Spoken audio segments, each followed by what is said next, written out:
오늘의 헤드라인 뉴스입니다. 하워드 러트닉 미국 상무장관이 오는 8월 1일부터 대규모 국가에 높은 관세를 예고한 가운데 관세 유예 연장 가능성을 일축했습니다.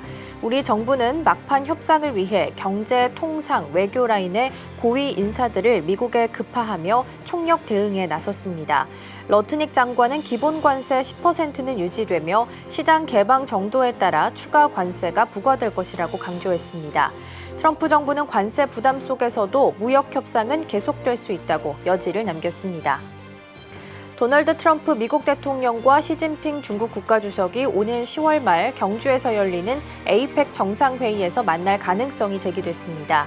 홍콩 사우스차이나 모닝포스트는 복수의 소식통을 인용해 이번 회담이 양국 정상이 직접 대면할 수 있는 최적의 기회가 될 수 있다고 보도했습니다. 트럼프 대통령이 에이펙에 앞서 중국을 방문할 가능성도 제기되며 미중 정상회담이 현실화될 경우 관세, 반도체, 히토류 등 주요 현안이 논의될 전망입니다. 엔비디아가 중국의 AI 칩 H20 판매를 재개했지만 공급은 제한적이라고 현지 고객들에게 통보한 것으로 전해졌습니다. 앞서 미국 정부의 제재로 H20 생산이 중단됐고 대만 TSMC는 생산 라인을 다른 고객용으로 전환한 상태입니다. 엔비디아는 이를 대체할 수출 규제 준수용 RTX 프로 GPU를 개발해 중국 시장을 겨냥하고 있습니다. 젠순왕 CEO는 수출 라이선스가 신속히 승인돼 중국 공급이 재개되길 기대한다고 밝혔습니다. 이재명 정부의 첫 대규모 경기 부양책인 민생회복 소비 쿠폰 신청이 오늘부터 시작됩니다. 신청은 9월 12일까지 가능하며 출생연도 끝자리에 따른 요일제가 첫 주에 적용됩니다. 소비 쿠폰은 지역 내 소상공인 가맹점에서만 사용 가능하고 대형 유통업체 등에서는 사용이 제한됩니다. 시청자 여러분 안녕하세요. 여러분의 성공 투자를 응원합니다. 출발 증시와이드 1부 시작합니다. 진행의 이가은입니다. 뉴욕 증시는 지난주 금요일에 혼조세로 마감을 지었습니다. 트럼프 대통령이 유럽에 15에서 20%의 관세를 부과할 수 있다라는 보도 속에 지수는 하락으로 방향을 틀었습니다.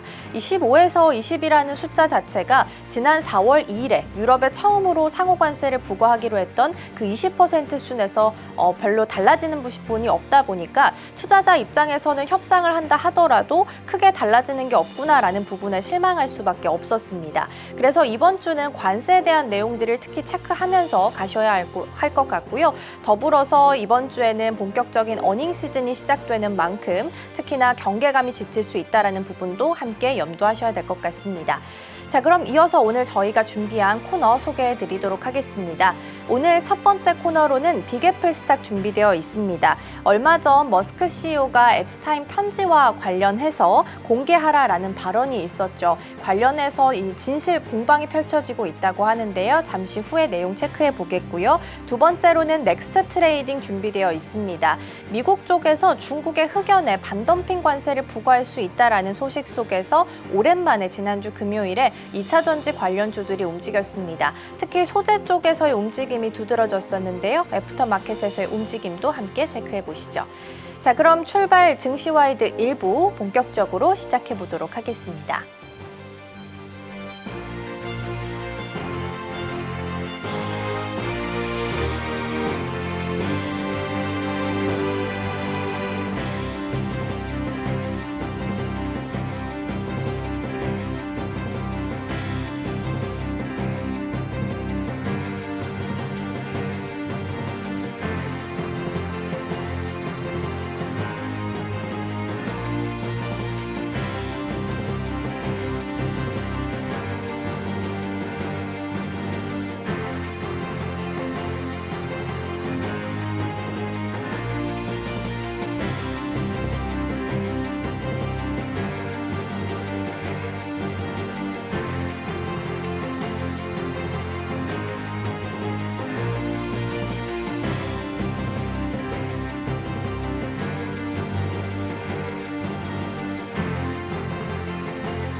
네, 이번 주는 뉴욕 증시 그리고 국내 증시 모두 다 관세에 조금 더 집중하면서 가야 되는 한 주가 될 것 같은데요. 특히 지난주를 좀 돌아봤을 때 뉴욕 증시 같은 경우에는 트럼프 대통령이 유럽에 15에서 20% 수준의 관세를 부과할 수 있다라는 보도가 나오기도 했습니다.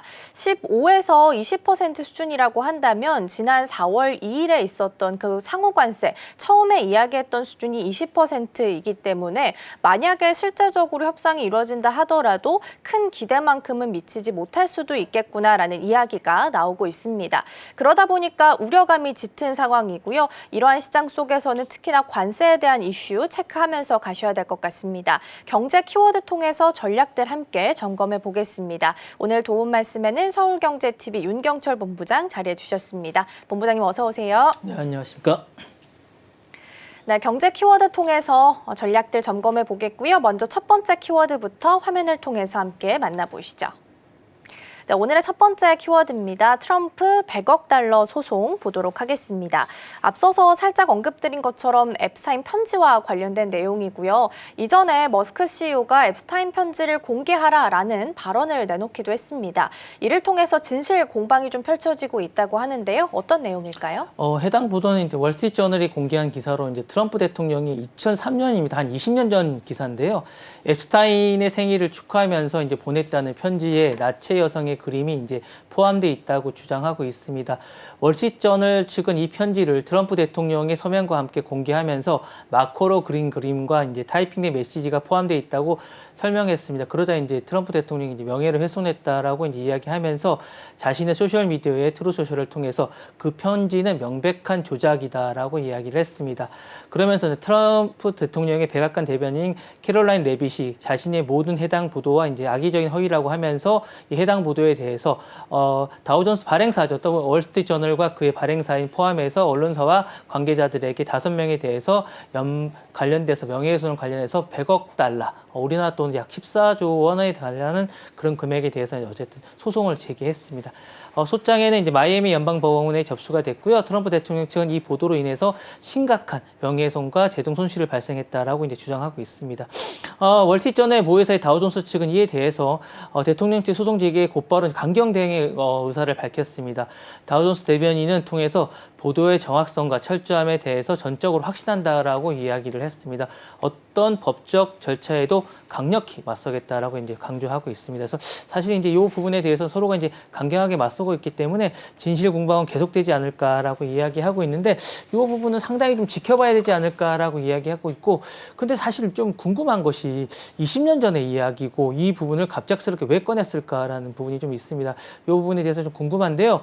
아마 대통령이 이제 지금 내 명예가 공격받고 있다라고 생각하는 게 아닌가라는 생각이 들고, 20년 전 이야기지만 지금 내 명예를 공격받고 있다. 20년 전, 그러니까 트럼프 대통령이 나쁘게 만드는 뉴스, 이 부분에 대해서 못 참겠다라고 이야기를 하고 있고, 나를 망치려는 악의적인 보도다. 왜 20년 전 이야기를 지금 꺼내려냐라고 하고 있고, 내가 그런 리스트에 있을 리가 없다라고 이제 강력하게 생각하고 있고, 언론이 나를 해치려고 한다라고 생각하고 있고, 지지자들에게 나를 지금 피해자다라는 어떤 프레임을 좀 만드는 게 아닌가. 내년에 어떤 중간 선거에 대해서 지지자 결집을 생각하고 있다라고 생각하고 있습니다. 특히 이 앱스타인이라는 사람이 사실상 좀 나쁜 이미지고 지금 이미 고인인데 이런 것까지 꺼내서 자신을 안 좋게 만드는 것은 좋지 않다라고 생각합니다. 그래서 이 부분에 대해서 아마 이야기하는 게 아닌가라는 생각이 듭니다. 네, 앱스타인 편지와 관련해서 일단은 진실 공방이 펼쳐지고 있는 겁니다. 트럼프 대통령은 정치적인 메시지를 보내고 또 지지층을 결집하려는 다분한 의도가 있다라는 부분을 좀 짚어주셨는데요. 사실 대통령이 20년 전에 있었던 일을 굳이 다시 끄집어 와서 현재에서 소송을 건다라는 것 자체가 사실 올바르게 보이지는 않는데요. 이런 태도에 대해서 어떻게 평가를 좀 할 수 있을까요? 사실상 이제 그 명예훼손, 그러니까 사실이냐 아니냐에 대한 부분도 좀 있습니다. 이 부분에 대해서 이제 사실을 보도했을 때 우리나라 같은 경우에는 이 부분에 대해서 이제 명예훼손 부분이 좀 있습니다. 그래도 사실을 보도해도 명예훼손이라는 부분에 대해서 이제 문제가 될 수 있는 부분이 있는데, 미국 같은 경우는 이 부분이 명예훼손에 걸리지 않습니다. 뉴욕타임즈 대 설리반 사건이라는 게 있습니다. 이 부분이 1964년의 사건이 있는데 미국 역사상 가장 중요한 언론 판결 중에 하나입니다. 이건 미국 사건에서 이제 미국 연방법원에 이렇게 판결했습니다. 공익을 비판하는 보도에 대해서는 명예훼손에 처벌하려면 그 보도가 고의적 거짓말이었음을 증명해야 된다라는 사건입니다. 1960년대 말 미국 남부의 어떤 흑인 운동이 한창 뜨거웠을 때 뉴욕 타임즈가 이제 흑인 학생 운동가가 경찰에게 이제 부당한 대우를 받았을 때 이제 광고를 실었던 사건입니다.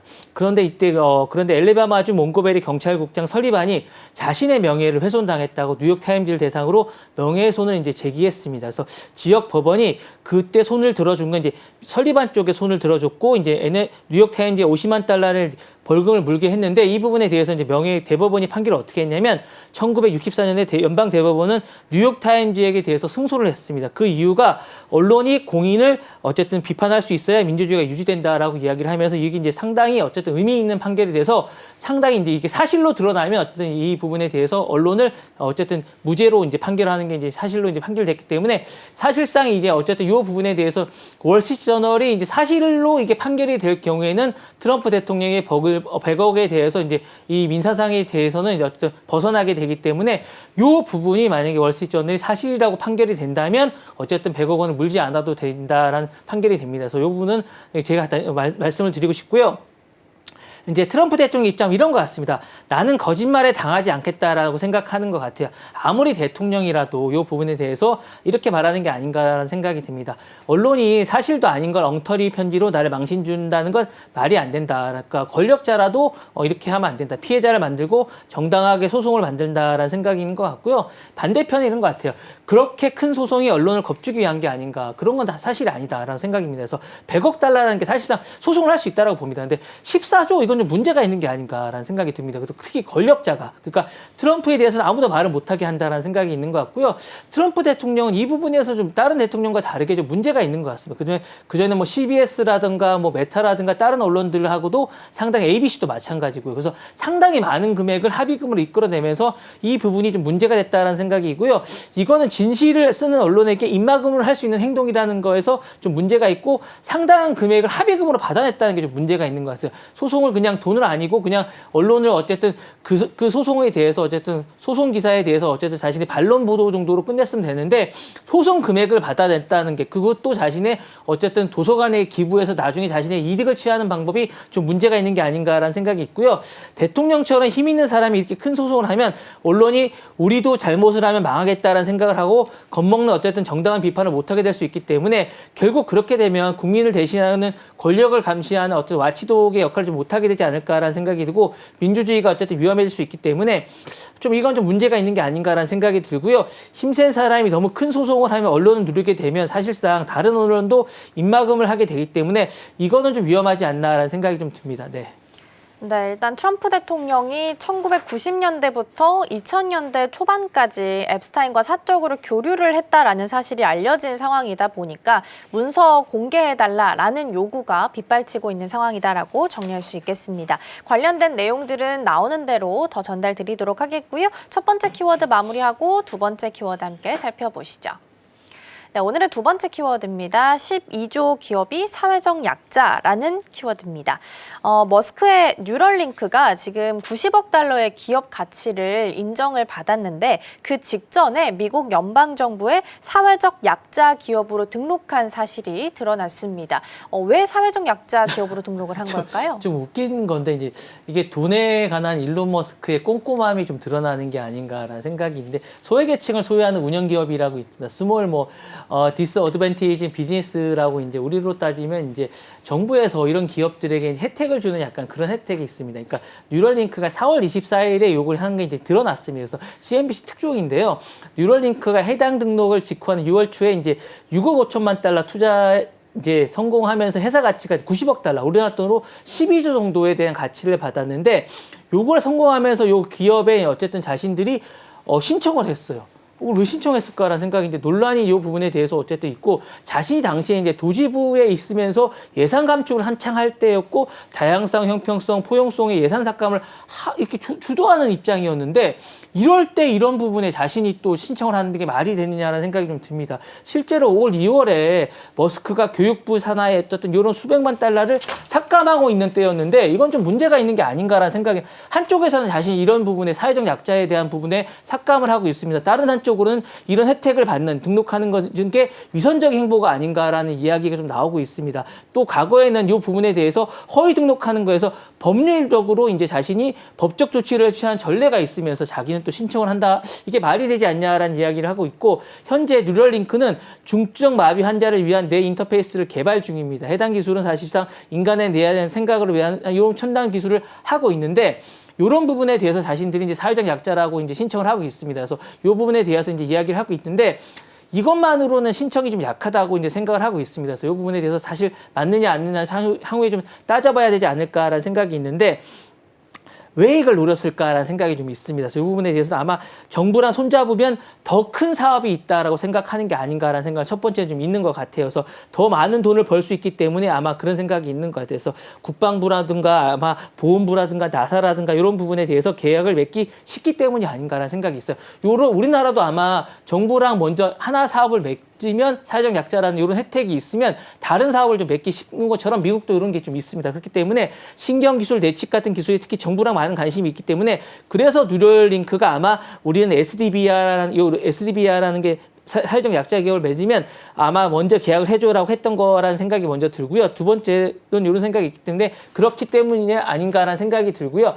이렇게 했기 때문이라는 생각이 있고 서류 조건상 맞으면 등록할 수도 있다는 생각이 듭니다. 일단 맞기 때문에 아마 신청하라고 아마 일론 머스크가 했다라는 생각이 있다는 생각이 듭니다. 그래서 이런 부분이 있는 거라는 생각이 드는데 사람들은 그렇지만 이게 너무 심하지 않냐라는 생각은 좀 듭니다. 그래서 아마 12조짜리고 전혀 약자처럼 안 보이는데 진짜 어려운 기업한테 받는 걸 뺏는 건 좀 문제가 있다라고 생각합니다. 그래서 이 부분이 초대형 기업이 뺏으면 안 된다라는 생각을 하고 있기 때문에 이 부분은 좀 문제가 있다라고 생각하고 지금이라도 내놔야 되지 않냐라는 생각이 듭니다.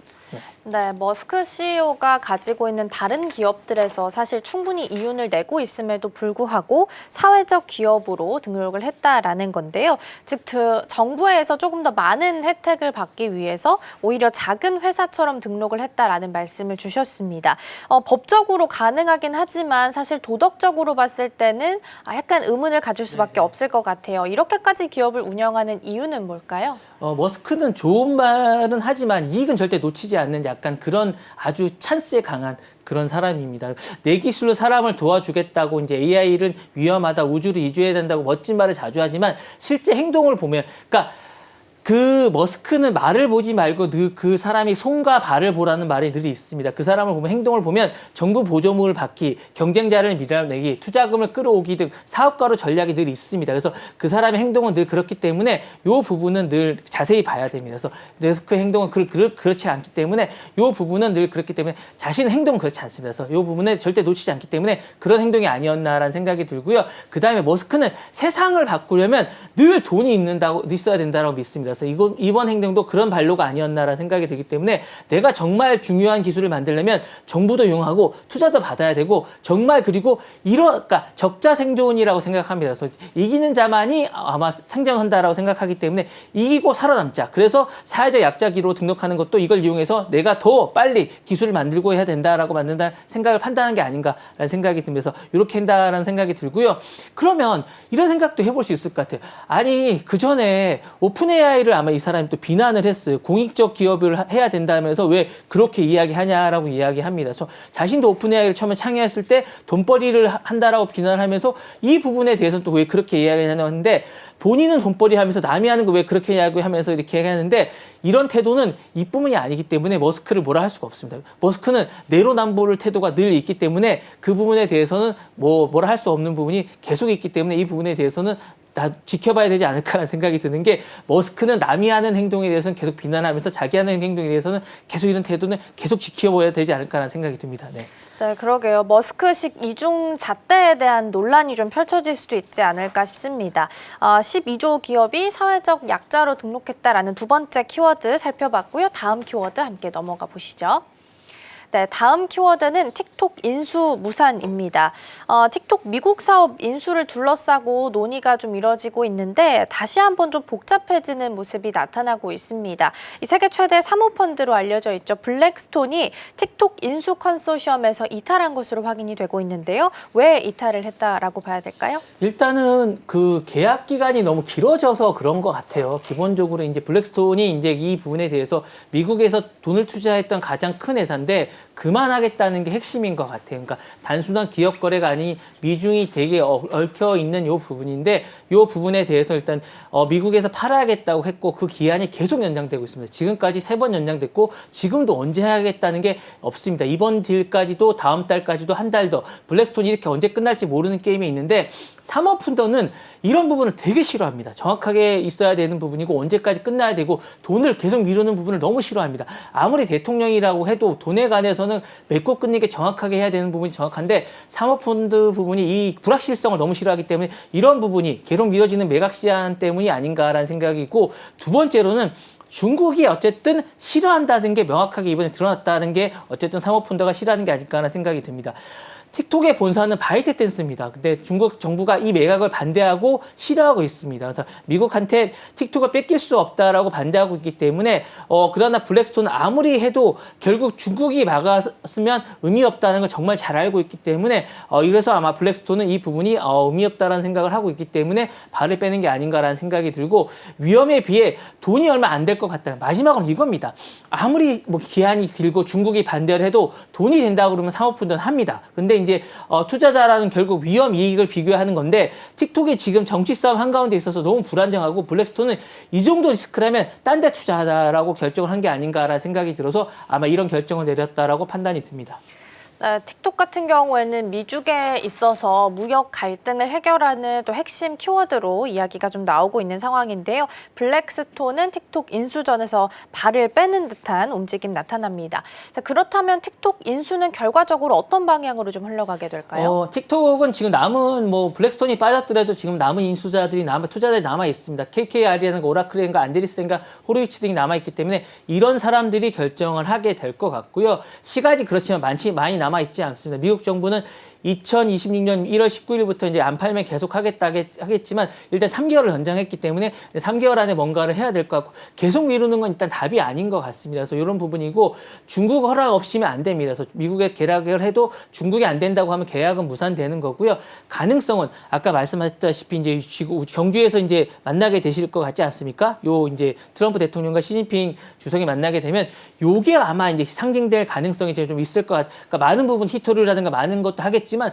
제가 볼 때는 틱톡도 이날 아마 이야기하지 않을까라는 생각이 들고 다른 거보다는 뭐 다른 것도 많이 있겠지만 상징성은 아마 이게 가장 큰 상징적인 게 의미가 되지 않을까라는 생각이 들고 워낙 미중 싸움의 상징성이 돼버려서 이제는 대통령끼리 직접 이야기해서 결정된 가능성이 상당히 크다라고 생각이 들어서 아마 이 카드는 두 분이 만나서 이야기하지 않을까라는 생각이 듭니다. 네, 일단은 에이펙 정상회담을 계기로 해서 만날 수도 있다라는 이야기가 좀 나오고 있는 상황이라서 좀 체크해 보시면 좋지 않을까 싶습니다. 자, 그럼 다음 키워드 넘어가 보도록 하겠습니다. 네, 다음 키워드는 콜드플레이 스캔들 보도록 하겠습니다.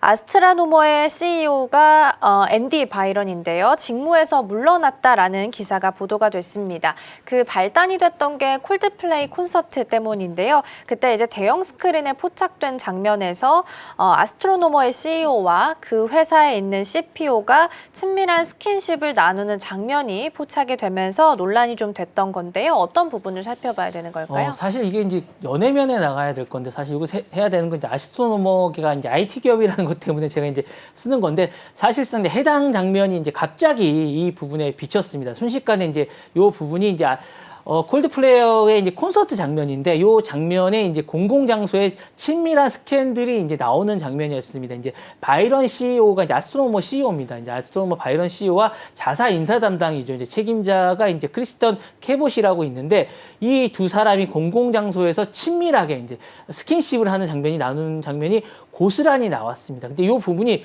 순식간에 SNS에 이제 통해서 확산됐고 요게 이제 틱톡이라든가 이런 장면이 나오면서 이제 7천만 횟수라는 엄청난 장면이 나왔고 문제는 요 두 사람이 기혼자라는 사실입니다. 그러면서 이제 이 부분이 순식간에 도덕성 논란이 됐고요. 그러면서 이제 아스트로노머는 리더는 누구나 이제 윤리적 기준을 해야 된다라고 했고 즉각 내부 조사가 됐고 두 사람은 어쨌든 이번에 이제 파면이 됐습니다. 이렇게 됐고 이제 두 분이 이제 했는데 문제는 아스트로노머가 최근에 어쨌든 펀딩을 상당히 1,250억 원이라는 대규모 투자를 받았고 어쨌든 스타트업으로서 상당히 유명한 기업이라는 점에서 이제 문제가 상당히 되는 게 아닌가라는 생각이 들고 스타트업 생태계로서 이제 윤리적 리더십이라든가 기준이 다시 한 번 더 도마에 올랐다라는 게 상당히 의미가 있을 것 같다라는 생각이고 이게 상당히 문제가 되는 게 이런 것 같아요. 두 사람 다 모두 기혼자라는 사실, 그리고 회사 내 권력에서 어쨌든 얽혀있는 사내 연애라는 사실, 그리고 스타트업에서 어쨌든 공적인 이미지가 타격을 입었다라는 게 문제가 되지 않을까라는 생각이 좀 드는데요. 이게 상당히 어쨌든 이게 주말 내내 화제가 좀 됐다라는 게 좀 의미가 있을 것 같은 생각이 좀 들어서 이번에 다시 한번 제가 이 이슈로 가져왔습니다. 네. 어떻게 보면 둘 다 기혼자이기 때문에 문제가 되고 있는 상황이고요.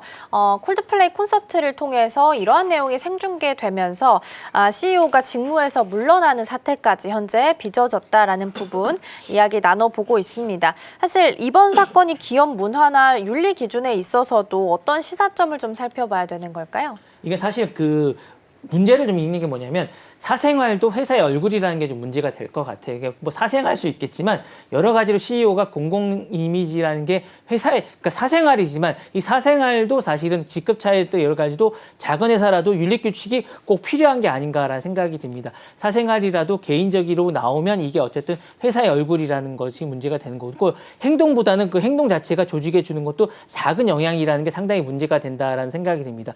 콘서트 영상은 어쨌든 화제지만 그 문제가 되는 건 이 직원들 자체도 상당히 문제가 된다라는 생각이 들고 신뢰가 무너지면 사람이 떠나고 성과가 떨어진다라는 게 의미가 되는 거고 위기 때만 반짝 대응하고 말고는 평소에도 준비를 좀 해야 된다라는 생각입니다. 이번에 CEO가 빠르게 물러나간 건 참 잘한 일이지만 더 중요한 건 왜 이런 일이 생겨나고 못 막았을까라는 게 좀 문제가 될 것 같은 생각이 듭니다. 평소에 윤리 교육도 좀 하고 교육도 좀 하고 신고 시스템이 만들면 리더 스스로 좀 조심하지 않을까라는 생각이 들고 이 회사가 왜 여기까지 갔을까라는 생각이 좀 듭니다. 이런 게 좀 문제가 되지 않았을까라는 생각이 들고요. 요즘 회사는 제품보다 문화로 좀 평가를 받는데 이 회사는 그런 문화가 좀 없지 않았을까라는 생각이 들면서 특히 스타트업은 리더의 말과 행동 하나하나가 회사를 미래를 좌우하는데 이 회사는 그런 것들에서 좀 빵점이 아니었을까라는 생각이 들면서 이 부분에 대해서 어쨌든 많은 것들을 시사해 주는 게 아닌가라는 생각이 듭니다. 네, 방금 나왔던 아스트로노머 같은 경우에는 민간에서 데이터 인프라 스타트업으로 잘 알려져 있습니다. 기업 가치가 그래도 한 13억 달러, 우리 돈으로 한 1조 8천억 원 정도 되는데 일단은 논란 속에 좀 휩싸여 있다라는 부분 함께 짚어봤습니다. 자, 그럼 이어서 오늘의 마지막 키워드 함께 살펴보시죠. 네, 오늘의 마지막 키워드입니다. 퍼플렉시티 24조 기업 가치 보도록 하겠습니다. AI 검색 스타트업 중에 또 잘 알려져 있는 플랫폼이 또 퍼플렉시티인데요. 최근에 1억 달러, 1,400억 원 규모의 투자 유치를 발표를 하면서 기업 가치를 단숨에 한 24조 원가량 24조 원까지 끌어올린 것으로 확인이 좀 되고 있습니다. 이렇게 빠르게 기업 가치를 좀 올릴 수 있었던 비결에는 어떤 부분들이 있을까요? 퍼플렉시티가 이제 그런 것 같아요. AI 작동을 하는 어쨌든 새로운 검색 엔진이라고 보시면 될 것 같고요. 구글처럼 링크만 이제 해주는 게 아니라 어쨌든 질문하면 AI가 바로 요약해서 보여준다라는 거 생각을 하시면 될 것 같아요. 뭐 많이 사용해 보신 분도 계시겠지만 그렇지 않은 분들을 이제 생각해서 제가 좀 말씀을 드리면 이런 거예요. 코로나 백신 효과가 어떠냐고 물어보면 퍼플렉시티는 여러 가지로 해주면서 이제 여러 자료를 막 읽어줍니다. 그러면서 이제 논문을 하시는 분들은 상당히 좋다고 보시면 되고 바로 짧게 여러 가지 요약을 좀 보여줍니다. 그러면서 이제 링크를 누를 필요가 없이 여러 가지를 보여준다라고 하는데 그럼 이렇게 왜 짧은 기간 동안 어쨌든 가치가 올라갔냐고 보여준다라고 보시면 구글처럼 바로 답을 보여주는 검색이라고 보시면 될 것 같아요. 사람을 편하게 느끼게 해준다라고 생각하시면 될 것 같고요. 실제로 사용자가 폭발적으로 늘었다라고 생각하고 그 다음에 이 팀 자체가 대단하고 보시면 될 것 같아요. 그러니까 구글이나 오픈AI나 메타 출신 실력자들이 모였다라고 생각하고 있기 때문에 투자자들이 믿고 돈을 넣는 겁니다. 그러니까 투자자들이 팀에 정말 좋은 사람들이 많이 왔구나라고 생각하시고 계신 거고요. 검색만 하는 게 아닙니다. 그래서 뉴스 요약이라든가 문서 논이라든가 코딩 등이 다 도움을 주고요. AI 비서처럼 뭐 이렇게 쓸 수 있는 기능들이 계속 늘고 있습니다. 그래서 뭐 최근에는 어쨌든 코멧이라고 브라우저 사용자들도 만들고요. 그래서 요 크롬도 만들고 이렇게 했기 때문에 뭐 맥스라든가 유료 구독자들 초대도 공개도 많이 하고 있습니다. 그래서 인도 시장도 최근에 본격화했다라고 말씀드리고 싶습니다. 최근에 2025년 7월에는 인도 대형 통신사인 에어텔과도 파트너십을 맺어서 어쨌든 3억 6천만 이용자들에게 퍼플렉시티 프로를 1년 동안 공짜로 막 줍니다. 그래서 사업도 정말 잘하고 있어요. 그래서 이런 부분도 있고요. 상장설도 있고 그러다 보니까 인수설도 있고 막 투자자들이 몰려들고 있어요. 근데 전혀 흔들림이 없습니다. 자신들은 IPO를 하겠다라고 계속 선언을 하고 있습니다. 그래서 뭐 가치를 계속 올리고 있는 거죠. 이렇게 하고 있는 거고요. 검색만 하는 게 아닙니다. 그래서 뉴스 요약이라든가 문서 정리라든가 코딩 도매도 있고 AI 비서처럼 막 쓸 수 있고요. 그러다 보니까 유명한 사람들이 막 투자해요. 그래서 뭐 아마존 창업자 제프 베이조스도 하고 AI의 반도체 기업인 엔비디아도 막 투자합니다. 돈을 못 줘서 막 안달해요. 막 서로 돈을 막 투자하겠다고 해요. 왜냐하면 조금이라도 투자를 하면 그 돈을 막 불려주니까 그런 겁니다. 사람들이. 미국의 막 유명 투자사인 뭐 A16X도 막 돈을 막 넣고 있습니다. 그렇게 막 이러니까 이게 뭐 가치가 막 계속 투자하는 거예요. 제가 볼 때는 여러분도 지금 돈을 넣을 수 있다면 투자하시는 게 좋습니다. IPO로 가기 전에 투자하면 돈이 막 투자할 수밖에 없다고 생각하니까 이 가치가 상승하는 게 아닌가라는 생각이 듭니다. 챗 GPT랑 더불어서 퍼플렉시티도 많이 사용하는 것으로 신흥 강자로서 좀 알려져 있는 상황인데요. 1년 만에 기업 가치가 24조 원을 돌파하고 있다라는 이야기 나눠보고 있는 상황입니다. 그러면 챗 GPT를 대변할 수 있는 오픈 AI와의 경쟁에서는 어느 정도 성과를 거둘 수 있을 것으로 예상을 좀 하실까요? 오픈 AI가 최강자이기 때문에 오픈 AI의 대항마로서는 한 분야에서는 저는 강자라고 봅니다. 다 이길 수는 없다고 봐요. 왜냐하면 오픈 AI가 너무 강자이기 때문에 그래서 이제 이 부분에 대해서 이제 계속 그 다른 빅테크들이 갖고 싶어 하는 겁니다. 그러니까 어떤 분야에서 강자냐면 정보 검색 분야에서는 정말 이길 수 있다고 봐요. 그래서 이제 애플이라든가 삼성이라든가 많은 것에서 정보 검색 분야에서 갖고 싶어 하는 거예요. 구글도 갖고 싶어 하는 거예요. 그러니까 검색 분야에서 엄청 강합니다. 이 부분에서. 퍼플렉스에는 검색에 특화된 AI라고 보시면 됩니다. 사람이 뭔가 궁금한 걸 물으면 진짜 이 분야에서는 요약하고 출처까지 다 보여줍니다. 그래서 오픈 AI보다 더 빠르고 더 정확하다고 저는 이걸 볼 수 있다고 보고 있고요. 오픈 AI는 사실 다기능 AI라고 보시면 됩니다. 이 분야에서 정말 다기능이기 때문에 이 부분이 엄청나게 투자를 많이 하고 있고 그 다음에 이 분야에서 정말 돈 먹는 하마라고 보시면 됩니다. 그래서 문서 쓰고 그림 그리고 말도 하고 코딩도 하지만 거의 만능 비서 같은 느낌이거든요. 퍼플렉스 이런 건 아직 부족합니다. 그렇지만 검색 분야에서는 이 분야는 제가 볼 때 오픈 AI보다 어떤 부분에서 뛰어나다고 볼 수 있을 거고요. 질문도 잘하고 답도 잘한다고 빠르고 오픈 AI는 약간 헷갈립니다. 근데 이 퍼플렉스 이 부분은 정말 뛰어납니다. 그래서 이 부분은 출처까지 다 보여주고 코딩도 잘하고 이미지도 잘 보여줍니다. 그래서 이 부분은 뛰어나다라고 하기 때문에 정보를 잘 찾고 정보를 잘 찾기 때문에 특히 논문을 쓰시거나 어떤 출처를 잘 찾거나 코딩을 잘하기 때문에 이 부분을 퍼플렉시티를 이용하시라고 말씀드리고 싶고 그렇기 때문에 이 부분에 대해서 많은 어쨌든 빅테크들과 메타가 아마 욕심을 내는 게 아닌가라는 생각이 들고 이 부분을 어쨌든 퍼플렉시티는 자신들에게 잘하기 때문에 여기를 아마 계속 자기는 개척해 나가지 않을까라는 생각이 듭니다. 네. 네, 사실 그 기사를 보니까 우리나라에서는 아직까지 챗 GPT를 제일 많이 사용하고 있지만 글로벌리한 움직임을 봤을 때는 오히려 제미나이나 퍼플렉시티를 사용하는 그 사용자 수가 크게 늘어나고 있다고 합니다. 그럼 지금 24조 원이지만 더 빠른 속도로 더 돌파를 할 수 있다는 부분도 일단 체크해 보시면 좋지 않을까 싶습니다. 자, 이렇게 해서 경제 키워드들 살펴봤고요. 전략들 함께 챙겨보시면 좋겠습니다. 본부장님과는 여기서 인사 나누겠습니다. 오늘 말씀 고맙습니다. 네, 감사합니다.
지난주 금요일 정규장 마감 이후 시장은 어떤 흐름을 보였을까요? 애프터마켓에서 유독 눈에 띄었던 종목들 오늘 장에 어떤 힌트 줄 수 있을지 함께 살펴보시죠. 먼저 상승률 상위 종목 살펴보겠습니다. PI 첨단 소재가 21%대 급등세 보이면서 1위 차지했고요. 미래 나노텍 18%대 올랐습니다. 포스코 퓨처엠도 16% 상승, 그리고 코나아이도 14%, 이수 스페셜티 케미컬도 11%대 오름세 나타냈습니다. 다음으로 하락률 상위도 살펴보겠습니다. 쿠콘이 9%대로 좀 큰 폭으로 떨어졌고요. 한국콜마 8%, AD테크놀로지 7% 내림세 보였습니다. 그리고 코오롱과 아난티까지 나란히 5에서 6%가량 조정받는 흐름이 보였습니다. 애프터마켓에서 투자자들의 시선이 향했던 종목들 그 이슈 자세히 살펴보겠습니다. 넥스트 트레이딩 지금 시작합니다.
네, 계속해서 넥스트 트레이딩으로 이어가 보도록 하겠습니다. 오늘 첫 번째 종목 포스코 퓨처엠부터 살펴볼 건데요. 지난주 금요일에 2차 전지, 특히나 소재단으로 강한 상승세가 보였습니다. 어떤 상승 이유가 있었는지 배경부터 좀 살펴볼까요? 네, 포스코 퓨처엠이 강하게 올랐던 이유에는 지난주 미국 정부의 이 반덤핑 과세 발표가 있었습니다. 미국 상무부가 중국산 흑연에 93.5%의 고율 관세를 예비 부과하겠다고 밝힌 건데요. 이 흑연이 바로 전기차 배터리에 들어가는 음극재 핵심 원료입니다.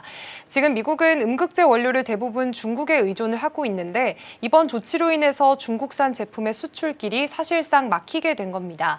이러다 보니까 중국 외의 지역에서 안정적으로 음극재를 생산할 수 있는 기업들이 주목을 받기 시작한 거고요. 특히 포스코 퓨처엠은 국내에서 유일하게 음극재를 대량 생산할 수 있는 회사로 꼽힙니다.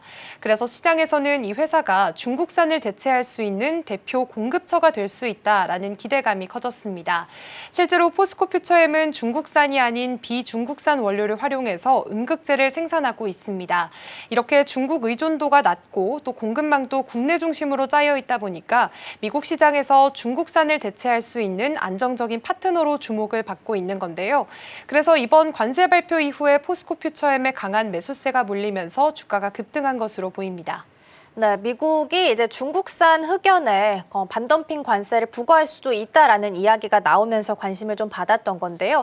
사실상 93%인데 기존의 관세까지 포함하면 한 160% 수준까지 올라갑니다. 그러다 보니까 상대적으로 우리 기업들이 수혜를 받지 않을까라는 기대감이 좀 높아졌던 건데요. 최근에는 2분기 실적이 발표가 되기도 했습니다. 좀 아쉽긴 했는데 시장에서는 어떻게 받아들이고 있을까요? 네, 포스코 퓨처엠은 이번 2분기에 영업이익 7억 7천만 원을 기록했습니다. 작년 같은 기간이랑 비교하면 70% 넘게 줄어든 수준이고요. 전분기보다는 이익 규모가 더 줄긴 했지만 시장에서는 생각보다 괜찮았다 이런 반응이 나왔습니다. 왜냐하면 애초에 시장에서는 적자가 날 거라고 예상을 했는데요. 그런데 소폭이지만 흑자를 지켜냈다는 점에서 선방했다는 평가가 나왔습니다. 내용을 좀 더 들여다보면 핵심 사업인 에너지 소재 부문에서는 적자를 냈지만 기초 소재 부문이 실적을 잘 방어해줬습니다. 특히 양극재 쪽은 글로벌 수요 둔화와 원자재 가격 하락 때문에 판매가 줄고 재고 평가 손실까지 생기면서 영업 손실이 255억 원까지 확대가 됐고요. 반면에 기초 소재 부문은 263억 원의 이익을 내면서 전체 실적을 어느 정도 지탱을 해줬습니다. 그리고 시장에서 가장 주목하는 부분은 최근 포스코 퓨처엠이 광양 전구체 공장을 완공하고 본격 양산에 들어갔다는 있다는 점인데요. 전구체는 양극재를 만들기 전 단계의 중간 소재로 이걸 자체적으로 생산하게 되면 원재료부터 완제품까지 이어지는 수직 계열화가 가능해집니다. 그렇기 때문에 앞으로는 원가 경쟁력이나 수익성 면에서 큰 도움이 될 거라는 기대도 함께 반영이 됐습니다. 네, 일단 예비적 결정이 현지 시간으로 17일에 이루어진 거고요. 최종 결정은 12월 5일 전에 아마 날 것으로 보입니다. 아직까지는 조금 시간이 남아 있는 상황이라서 앞으로 흐름을 좀 보셔야 될 것 같고요. 미중 관계에 있어서 약간의 화해 무드가 펼쳐지게 된다면 이 관세 또한 또다시 조정이 좀 될 수 있다는 부분도 함께 보셔야겠습니다. 자, 두 번째 종목으로는 PI 첨단 소재 볼 건데요. 애프터마켓에서 21% 넘게 급등을 했습니다. 상승 배경부터 좀 살펴볼까요? 네, PI 첨단 소재가 좀 급등한 데는 또 두 가지 이유가 있었습니다. 먼저 첫 번째는 PI 필름의 수출 가격이 많이 올랐다는 점인데요. 최근 2분기 들어서 국내 PI 필름의 평균 수출 단가가 킬로그램당 약 40달러까지 올랐습니다. 이건 2022년 이후 가장 높은 수준이고요. 제품 가격이 오르면서 수익성이 더 좋아질 것이라는 기대감이 함께 생겼습니다.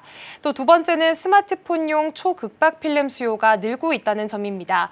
특히 아이폰이나 폴더블폰 같은 신형 모델에 들어가는 초극박 PI 필름을 PI 첨단 소재가 공급하고 있는 것으로 알려지면서 AI 기기나 슬림형 스마트폰 트렌드에 맞춘 수혜 기대감이 커졌고요. 시장에서는 이런 부분들이 주가에 영향을 준 것으로 보고 있습니다. 네, 최근에는 스마트폰들의 두께가 굉장히 얇아지고 있고요. 스마트폰 두께가 얇아지면 당연히 필름도 같이 형태적으로 봤을 때는 얇아질 수밖에 없는 상황이죠. 이런 흐름 속에서 PI 첨단 소재가 주목을 좀 받고 있는 건데요. 최근에는 신규 브랜드를 출시했다라는 이야기도 있었습니다. 이 부분도 주가에 좀 영향을 줬을까요? 네, 신규 브랜드 공개도 이제 이번 주가 흐름에 좀 영향이 있었던 것으로 보입니다. PI 첨단 소재는 최근 제니미드라는 새 브랜드를 공개했는데요. 전기차 배터리나 반도체, 디스플레이 같은 고부가 가치 산업을 겨냥해서 제품군을 재정비하겠다는 전략입니다. 시장에서는 이걸 중장기 성장 전략의 일환으로 보고 있고요. 글로벌 시장에서 기술 기반을 좀 더 명확하게 알리려는 움직임으로 해석이 되고 있습니다. 다만 실적 전망에 대해서는 조금 엇갈립니다.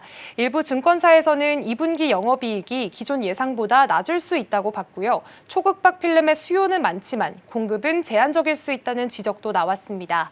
결국 이번 주가 급등은 단기적인 수요 기대감에 브랜드 전략까지 겹치면서 시장의 관심이 좀 일시적으로 반영된 흐름으로 볼 수 있겠습니다.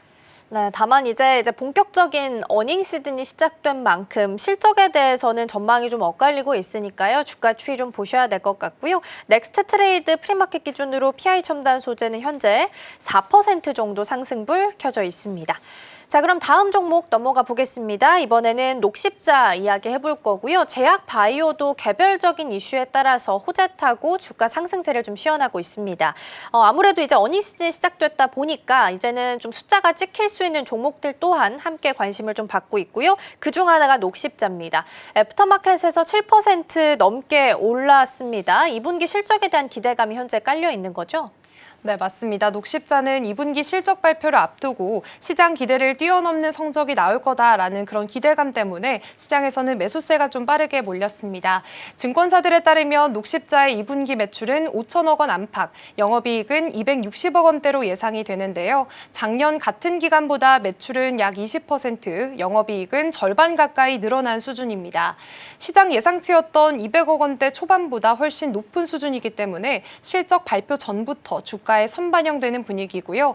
특히 미국 수출이 본격화된 혈액 제제 알리글로와 수두 백신 베리셀라, 헌터 증후군 치료제 헌터라제 같이 이런 주요 품목 매출이 고르게 늘어난 게 실적을 끌어올린 주된 요인이 됐습니다.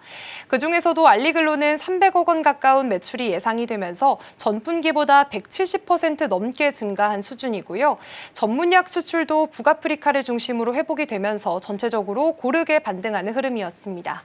네, 원래 이제 녹십자의 대표 제품으로 알리글로 있고요. 또 헌터라제 같이 고수익 제품들이 좀 실적에 있어서는 도움을 준 것으로 보입니다.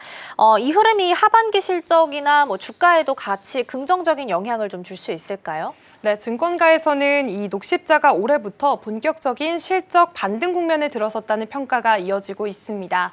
작년까지는 독감 백신 경쟁 심화나 러시아 우크라이나 전쟁 그리고 이집트 외환 위기 같은 변수 때문에 때문에 이 헌터라제 수출이 줄면서 실적 흐름도 조금 주춤했습니다. 그런데 올해 들어서는 상황이 조금 달라졌는데요. 알리글로가 미국 수출을 본격화하고 백신과 건강기능의약품 매출도 회복세를 보이면서 제품군 전반이 고르게 성장하고 있다는 분석입니다. 특히 하반기에는 독감 백신 수요가 본격적으로 늘어날 시기고요. 알리글로 매출도 계속 증가할 것으로 보이면서 연간 실적 전망치를 올려잡는 증권사들도 생겨나고 있는 상황입니다. DS투자증권은 이 흐름을 반영해서 목표 주가를 상향 조정했고요. SK증권도 자회사인 녹십자 웰빙이나 지시셀의 수익성 회복 기대감을 언급하기도 했습니다. 네, 말씀해 주신 것처럼 목표가가 줄 상향되는 모습입니다. 2분기 시장 기대치를 상회하는 실적을 내놓을 거다라는 게 주된 이유이고요. 오늘 아침에 나온 걸로 봤을 때는 키움증권 쪽에서 19만 원까지 상향 조정되는 움직임 나오기도 했습니다. 넥스트 트레이드 기준으로는 다만 이제 오른 것에 대한 조금의 차익은 좀 나오는 것 같네요. 1.4% 정도 빠지면서 움직임 체크되고 있습니다. 녹십자까지 살펴봤고요. 다음 종목으로는 하락했던 종목 이어서 보겠습니다. 첫 번째로는 한국콜마부터 보겠습니다. 미국의 제2공장을 본격적으로 가동했다라는 소식이 나왔음에도 불구하고 애프터마켓에서도 하락하는 움직임이 체크가 됐습니다. 시장 반응이 왜 이렇게 좀 차가웠을까요? 네, 일단 한국콜마는 지난주 미국 펜실베이니아에 제2공장을 이제 준공을 하고 본격 가동에 들어가게 됐습니다. 이 공장 하나로만 연간 1억 2천만 개, 기존 공장까지 합치면 미국에서만 3억 개고요. 캐나다까지 포함하면 총 4억 7천만 개를 생산할 수 있습니다. 북미 지역에서 사실상 최대 규모의 화장품 생산 거점이 된 건데요. 이번 공장은 단순한 확장이 아니라 미국 내 관세 부담을 줄일 수 있는 전략적 생산 기지라는 점에서 의미가 컸습니다. 그런데도 주가가 떨어졌던 이유는 이번 발표가 시장에 이미 충분히 알려진 재료였기 때문입니다. 올해 상반기 내내 북미 진출 기대감으로 주가가 올라왔고 이번 공장 소식은 예정됐던 일이 실제로 시작됐다는 정도로 받아들여졌습니다. 그래서 일부 투자자들이 차익 실현에 나서면서 주가가 눌린 것으로 보이고요. 게다가 회사도 공장이 이제 막 돌아가기 시작했고 실적 반영은 2026년부터 본격화될 거라고 밝힌 점도 단기 실적에는 큰 변화가 없을 것이다라는 인식이 작용했을 수 있습니다. 네, 소문에 사고, 뉴스에 판다라는 이야기가 있죠. 이미 노출된 재료다라는 점에서 시장의 반응은 좀 차갑게 돌아선 것 같고요. 이번 급락의 지배구조 리스크도 사실은 좀 포함이 되어 있다라고 하더라고요. 어떤 내용일까요? 네, 최근 한국콜마그룹 안에서 경영권 갈등이 불거지면서 이런 투자자들 사이에서는 불확실성 우려가 좀 커지고 있는 모습입니다. 지주사인 콜마홀딩스와 계열사 콜마 B&H 사이에 임시주총을 둘러싼 충돌이 있었고요. 그 과정에서 창업주와 자녀들 간의 의견 차이도 공개가 되면서 시장에서는 그룹의 지배구조 안정성에 물음표가 붙었습니다.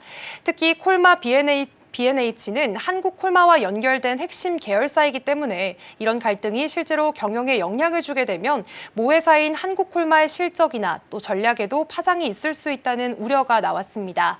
아직 결론이 난 건 아니지만 이런 내부 상황이 공개되면서 불확실성 리스크로 작용을 했고요. 애프터마켓 하락에도 일부 영향을 줬다는 평가가 나오고 있습니다.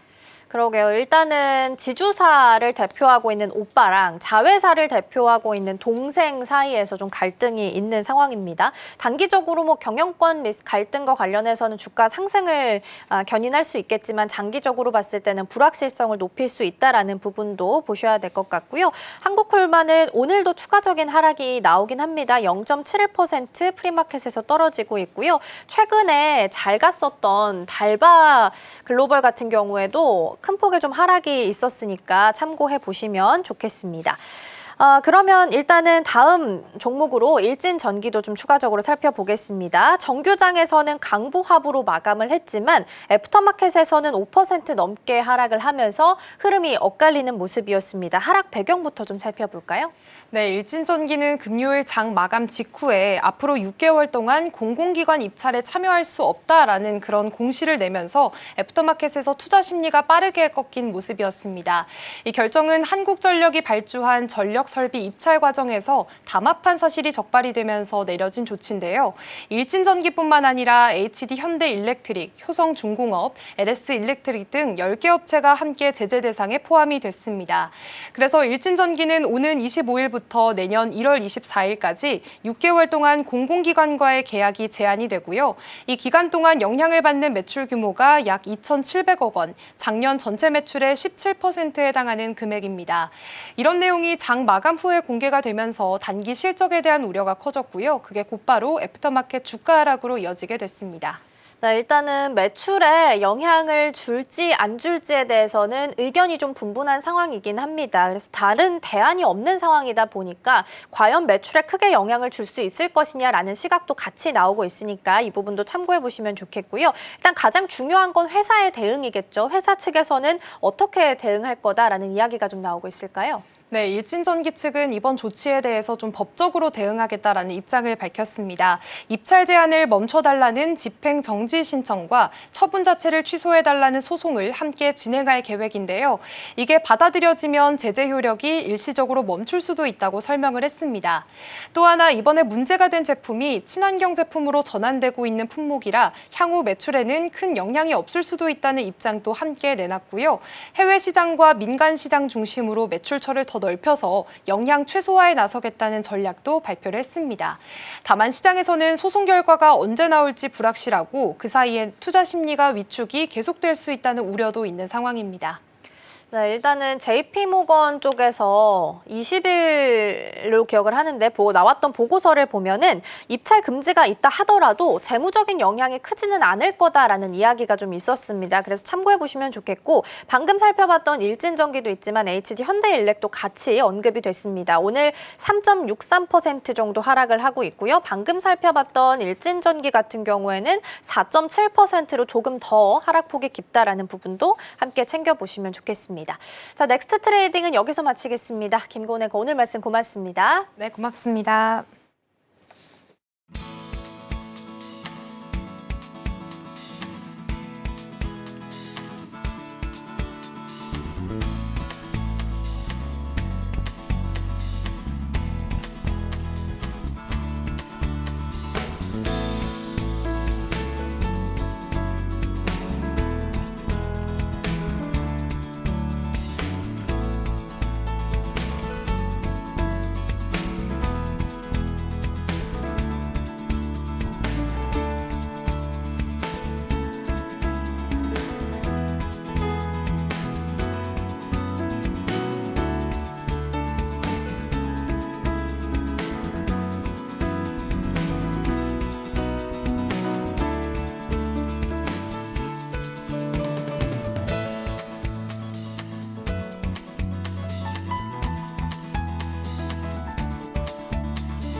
전일장 이슈 오늘장 분위기 짚어보겠습니다. 개장까지 6분 남은 시점 스타포인트 시작하겠습니다. SCTV의 황민혁 전문가와 함께할게요. 안녕하세요. 네, 안녕하십니까. 네, 일단 지난주 금요일 뉴욕 증시 상황부터 체크를 해보겠습니다. 뉴욕 증시는 유럽연합에 최소 15%에서 20% 관세를 부과할 수도 있다라는 이야기와 함께 시장은 흔들렸습니다. 3대 지수 혼조세로 마감을 했는데요. 그래도 기술주 중심의 나스닥 지수는 사상 최고가를 다시 한번 경신했다는 소식까지 전해드리겠습니다. 지난주 금요일 우리 시장은 조금 흔들리는 모습이었습니다. 양시장 좀 엇갈렸는데요. 잘 갔던 증시 녀석 있어서 그럴까요? 좀 숨고르기 장세에 들어갔습니다. 순환매도 계속해서 이뤄지는 모습이었는데요. 코스피가 조금은 쉬어갔다면 코스닥에서는 그래도 상승하는 흐름을 지난주 금요일에는 보여주기도 했습니다. 전문가님과 함께 이야기 나눠보겠습니다. 일단 지난주의 흐름을 좀 짚어보자면 굉장히 순환매가 계속해서 빠르게 돌고 있는 모습으로 포착이 됩니다. 반도체가 강했다면 어느 날은 2차 전지가 강하기도 했고요. 계속해서 좀 알 수 없는 장세가 펼쳐지기도 했는데 지난주 흐름을 어떻게 보셨을까요? 네. 지난주 흐름에서 이제 가장 중요했던 건 뭐냐면 주가가 올라가고 있어도 상승 종목 수가 하락 종목 수보다 적다는 거예요. 네. 그만큼 수급이 많지 않았고요. 그리고 우리가 이제 종목들도 역시 좀 큰 시가총액이 좀 큰 종목들이 움직이면 이 주가에 영향을 바로 주거든요. 그렇기 때문에 시총이 좀 큰 종목들이 움직였을 때 상대적으로 좀 많은 중소기업들이 움직이지 못하는 그런 장의 분위기가 좀 있었다는 거죠. 지금 그 지난주의 흐름에서는 이제 우리가 계속 보셔야 되는 건 지금 수급도 외국인과 기관 쪽에서의 수급이 지난 금요일날 들어오긴 했어요. 네. 하지만 수급이 장중에 계속해서 처음부터 들어오진 않아요. 매도를 했다가 갑자기 또 매수 쪽으로 끌어올리거나 뭐 이런 식으로 이제 수급들이 굉장히 좀 많이 바뀌거든요. 그래서 이 수급을 쫓아가기가 굉장히 좀 어려운 그런 장이다라고 보실 수가 있겠고요. 지금은 이제 8월 1일 날부터 해서 이 관세가 확정이 됩니다. 그 전에 협상을 하지 않으면 미국 상무부에서도 이번에 발표가 나왔죠. 8월 1일 그 이후에는 결국 이제 관세를 다 적용할 거다라고 이제 이야기를 했는데 물론 그 전에 어떻게 바뀔지는 몰라요. 하지만 이렇게 8월 1일에 중요한 일정을 앞두고 있는 상황이기 때문에 시장에서 외국인과 기관들의 수급이 다 처음부터 강하게 매수가 들어오긴 조금 어렵지 않나 이렇게 생각을 해볼 수가 있습니다. 관세가 어떻게 협상이 진행될지 모르고 한국에 어떤 식의 관세가 매겨질지도 모르고 그리고 또 중요한 품목들에 대한 관세들도 어떻게 적용될지 모르기 때문에 그래서 외국인과 기관들은 매수를 조금 하긴 해요. 하지만 이제 시장이 올라가면서 큰 상승을 이끌어갈 수 있는 예를 들어서 뭐 주도주라고 얘기할 수 있는 그런 쪽으로 이제 매수가 굉장히 좀 많이 몰리거나 이러진 않는다는 거죠. 그래서 시장의 분위기는 관세 협상 전과 후 약간의 변화가 있을 거다라는 얘기를 많이 했었죠. 관세 협상 전에는 관세를 회피할 수 있는 종목들 위주로 매수가 좀 많이 몰렸다면 관세 협상이 끝나고 나서는 불확실성이 해소가 되기 때문에 오히려 관세 때문에 피해를 입을 수 있었던 업종들, 그 종목들이 많이 떨어져 있거든요. 그래서 불확실성 해소로 인해서 그 종목들이 다시 한번 키 맞추기 형식으로 매수가 몰릴 가능성이 있으니까요. 여러분들은 관세 협상 전에 무조건 최근에 많이 올라갔던 종목들이 좀 떨어졌으니까 기회다라고 생각하기보다는 이 종목들은 하락이 시작이 또 될 수 있으니까 주의가 좀 필요하다는 거 좀 기억을 하셨으면 좋겠습니다. 네. 말씀해 주신 대로 관세 리스크는 여전한 상황입니다. 관세 이야기 나올 때마다 올라가는 종목이 있고 떨어지는 종목이 있는데요. 관세 협상의 전후를 잘 비교해서 따져봐야 된다라고 말씀을 해 주셨습니다. 관세 협상 전인데 급등락해서 올라갔던 종목들을 바로 따라붙기에는 조금 위험할 수 있다라고 코멘트 해 주셨으니까요. 이전까지 참고를 해보시면 좋을 것 같은데요. 일단 그 가장 대표적인 예로 2차 전지가 아닐까 싶어요. 일단 지난주에 반덤핑 관세로 인해서 흑연 관련된 응급제 관련된 종목으로 2차 전지들이 굉장히 급등을 했었거든요. 이랑 관련해서 관세 협상이 본격적으로 이루어지기 전에 그래도 반사수혜를 받지 않을까라는 이유 때문에 올라갔던 것 같습니다. 2차 전지주들 지금 올라가는 것을 기다리는 투자자분들 굉장히 많으실 것 같은데 관련해서 어떤 전략 세워보면 좋을까요? 이 반덤핑 관세에 대한 문제는 일시적인 어떤 효과는 줄 수 있어요. 그런데 이제 중국 제품이 워낙에 또 저가로 이제 저가 공세가 있다 보니까 이에 대한 이제 뭐 관세를 매긴다라는 건데 사실 지금 트럼프 대통령의 관세 정책 자체가 가격적인 부분에서 좀 너무 니네들이 좀 싸게 이제 가격을 좀 매겨서 그만큼 이익을 많이 가져가는 게 아니냐라고 해서 관세를 매긴다는 거거든요. 중국 제품들은 특히나 이런 부분에서 있어서 굉장히 가격이 낮았기 때문에 다른 나라들이 다 피해를 보고 있었어요. 그래서 이번 흑연의 경우에도 일부 조치가 이뤄졌을 뿐이지 전체적으로 봤을 때는 관세를 매긴다고 해서 이 판도가 달라지기는 좀 어렵다. 이렇게 생각하셔야 되고요. 그렇다면 이제 미국에서는 이제 이번에 반덤핑 관세를 매긴다라고 했을 때 미국 내에서의 전기차 쪽에서의 시장 동향은 어떤가라고 본다면 최근에 트럼프 대통령의 감세 법안이 이제 발의가 됐잖아요. 체결이 됐고 이제 처리가 됐고 그로 인해서 인플레 감축법에 대한 내용들이 다 폐지가 됐단 말이죠. 그럼 결국은 자동차 2차 전지 쪽은 사실은 이제 제도적인 부분에서도 업황 자체가 좀 둔화되는 모습이 나올 수밖에 없단 말이죠. 그래서 업황 둔화에 대한 이제 리스크를 품고 있는 상태에서 흑연에 대한 반도핑 관세가 과연 얼마 정도의 효과가 있을까? 사실 이거는 조금은 어렵지 않을까? 뭐 예를 들어서 만약에 우리가 사막에 있는데 사막에서 물 한 모금 마셨다고 해서 뭐 달라지지 않잖아요. 약간 그런 분위기라고 생각하시면 좋을 것 같습니다.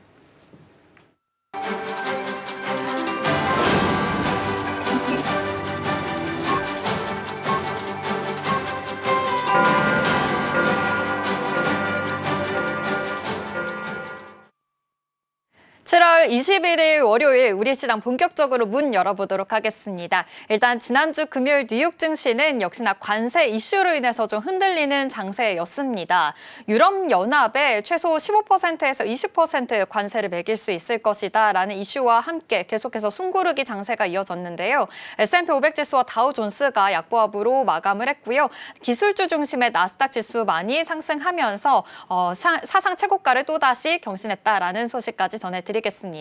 그럼 우리 시장 본격적으로 출발을 해보겠습니다. 양시장 엇갈리는 흐름이 이어지고 있는데요. 코스피 같은 경우에는 0.1% 상승하면서 3,191포인트 선 지나가고 있습니다. 지금 3,200포인트가 깨진 모습 포착이 되고 있고요. 코스닥에서는 0.09% 하락하고 있네요. 819포인트 선 지나가고 있습니다. 역시 양시장은 좀 엇갈리고 있지만 좀 상승폭이 크지가 않으니까요. 오늘 시장 어떻게 지나갈지 끝까지 함께 해주시면 좋을 것 같습니다. 역시나 관세에 대한 이슈가 계속 있는 만큼 이 점도 참고해 보시면 좋을 것 같습니다. 시가총액 상위 종목 코스피 1위부터 5위 살펴보도록 하겠습니다. 오늘도 반도체 투톱의 흐름이 좀 엇갈리고 있습니다. 삼성전자 같은 경우에는 0.3% 소폭 올라가면서 출발하고 있고요. SK하이닉스 보합권에서 등락하고 있는데요. 지금 현재 0.5% 하락하고 있습니다. 이 점 참고해 보시면서 반도체 전략에 대해서도 잠시 후에 나눠보도록 하겠습니다.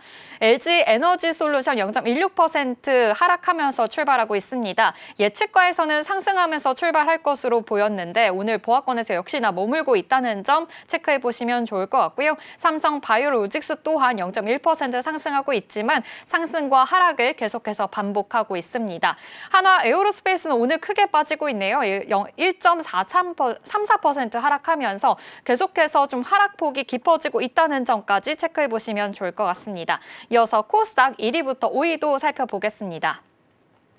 네, 오늘 알테오젠 같은 경우에는 0.5% 크게 쉬어갑니다. 오늘 바이오주 관련해서는 지난주에 그래도 시세가 좀 나오는 듯 싶었는데요. 오늘은 다시금 하락하면서 출발하고 있다는 점 체크해 보시면 좋을 것 같고요. 관련해서 HLB 또한 1.5% 크게 하락하고 있다는 것까지 체크해 보시면 좋을 것 같습니다. 에코프로의 그룹은 지금 희비가 엇갈리고 있는데요. 에코프로 비행 같은 경우에는 0.09% 좀 보합권에서 머물고 있고요. 에코프로는 상승하고 있다는 점까지 체크해 보시면 좋을 것 같습니다.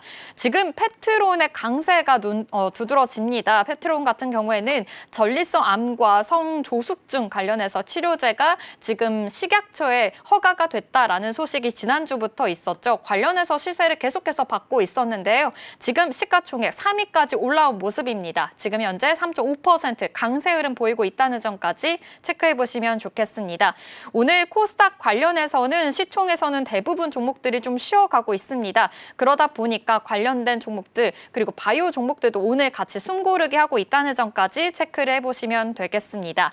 지금 이 시각 양시장 상승으로 다시 바뀌고 있습니다. 계속해서 아침 상황이 좀 바뀌고 있으니까요. 함께 체크해 보시면 좋을 것 같고요.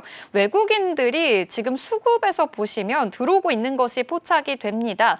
코스피 시장에서 외국인들 지금 매수이 보이고 있고요. 기관에서도 매수이 보이고 있다는 점 체크해 보시면 좋을 것 같고요. 외국인들 특히 선물 시장에서도 지금 매수 포지션 가지고 있습니다. 함께 체크해 보시면 좋을 것 같습니다.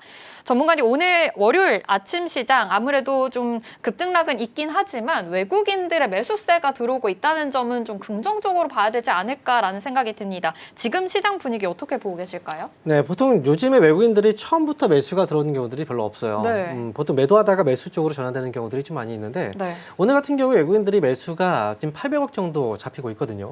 아침에 800억, 지금 장시작과 동시에 그렇다면 이 매수 금액은 상당히 좀 많이 들어오고 있다라고 보시면 좋을 것 같고요. 그리고 외국인들 수급이 한쪽에서 집중이 되고 있느냐, 아니면 이제 다른 업종들에 좀 분배가 되고 있느냐, 이 부분을 파악해야 되는데, 한쪽에만, 즉 이제 전기전자 업종에서만 많이 들어오고 있다. 예를 들어서 삼성전자겠죠. 그렇다고 한다면 이제 이쪽에서만 수급이 들어온 거기 때문에 다른 종목들의 움직임이 잘 나올 수가 없어요. 근데 오늘의 경우에는 전기전자 업종에서 400억 정도를 가져가고 있고요. 그리고 화학 업종과 그리고 또 금속, 기계 장비 업종, 운송 장비, 그리고 금융 쪽까지 수급이 좀 고루 퍼졌단 말이죠. 그래서 지금 이 수급의 상황으로 봤을 때는 오늘 시장 외국인들의 매수에 의해서 종목들의 분위기도 조금은 이제 뭐 상승장으로 가는 이 분위기가 좀 나타날 것 같습니다. 다만 여기서 이제 매도를 하고 있는 업종에서는 분명히 좀 피해가 될 수 있겠죠. 지난주 같은 경우에는 제약 쪽에서의 매수가 좀 많이 몰렸었는데, 오늘 같은 경우 외국인들의 매도가 제약 쪽에서 좀 나오고 있고요. 네. 일시적으로 많이 들어갔기 때문에 좀 빠지고 있다, 이렇게 보시면 되고요. 그리고 조선업종의 경우에는 오늘 뭐 삼성중공업부터 하나오션, HD, 한국조선해양 이 종목들이 아침에 좀 움직였는데, 올라갔다가 이제 상승폭이 좀 반납을 하고 있어요. 최근에 많이 올라갔다가 또 눌렸고, 이번에 다시 또 움직임이 나오고 있는 거거든요. 이 업종들의 경우에는 그동안 이 관세 무풍지대라고 했었죠. 그래서 관세 무풍지대에 대한 어떤 기대감으로 인해서 이제 매수세가 많이 몰렸었던 업종인데, 최근에 차익 매물이 나오면서 또 빠졌습니다. 하지만 다시 한번 이제 북극 항로 시대를 준비하면서 이제 쇄빙선이라고 하죠. 이 쇄빙선에 대한 수요 기대감으로 또 다시 움직이고 있어요. 거기에 있어서는 삼성중공업과 하나오션이 대장주라고 좀 보면 될 것 같은데요. 어쨌든 이제 모멘텀이 또 이제 새롭게 나오긴 했지만 이 기대감으로 일단 올라갔고, 주가가 또 많이 올라갔기 때문에 이렇게 많이 올라갔다가 눌리고 다시 올라가는 종목들, 전고점을 또 넘어간다 하더라도 크게 올라가기는 어려울 수 있거든요. 그래서 이 부분에 대해서도 여러분께서 좀 잘 보셔야 될 것 같고요. 화학업종 오늘 좀 강하게 움직이고 있고, 다른 업종 쪽에서 본다면 특별히 눈에 띄는 업종들은 보여지지 않는데요.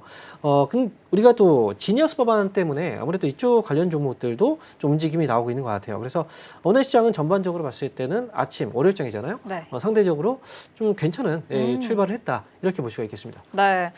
외국인들의 수급이 그래도 아침 시장인데도 불구하고 코스피와 선물 시장에서 들어오고 있다는 점 좀 긍정적으로 해석해 볼 수가 있겠고요. 오늘 양시장은 지금 상승으로 바뀌고 있으니까요. 이전까지 체크해 보시면 좋을 것 같습니다. 전기전자 업종으로 외국인들의 매수세가 들어오고 있다라고도 말씀을 해주셨는데, 그렇다면 반도체 전략을 다시 한번 좀 짚어봐야 될 것 같습니다. 지난주부터 시작해서 지금 삼성전자가 SK하이닉스를 이기고 있는 상황으로 보입니다.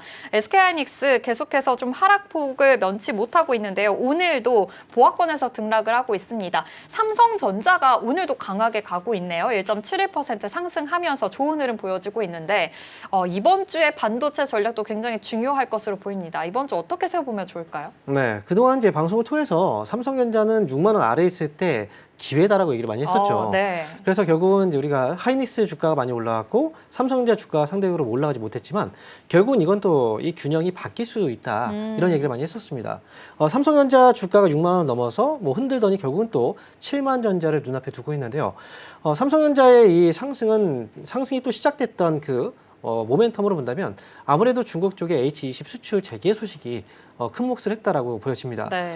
그로 인해서 삼성전자가 원래는 엔비디아 쪽으로 납품이 거의 없었다가 엔비디아의 H20 칩에 들어가는 HBM 반도체를 지난해 납품에 대한 소식이 있었습니다. 그래서 수출이 중단됐다가 다시 재개됐다는 건 엔비디아의 끈이 지금 다시 또 풀렸다라는 거거든요. 그래서 삼성전자에 대한 기대감, 그리고 이제 삼성전자가 침투하면 하이닉스는 당연히 또 상대적으로 좀 약세일 수밖에 없겠죠. 점유율을 뺏길 수도 있는 그런 상황이 되다 보니까, 그래서 추의 기울기가 좀 기울고 있는 상황이고요.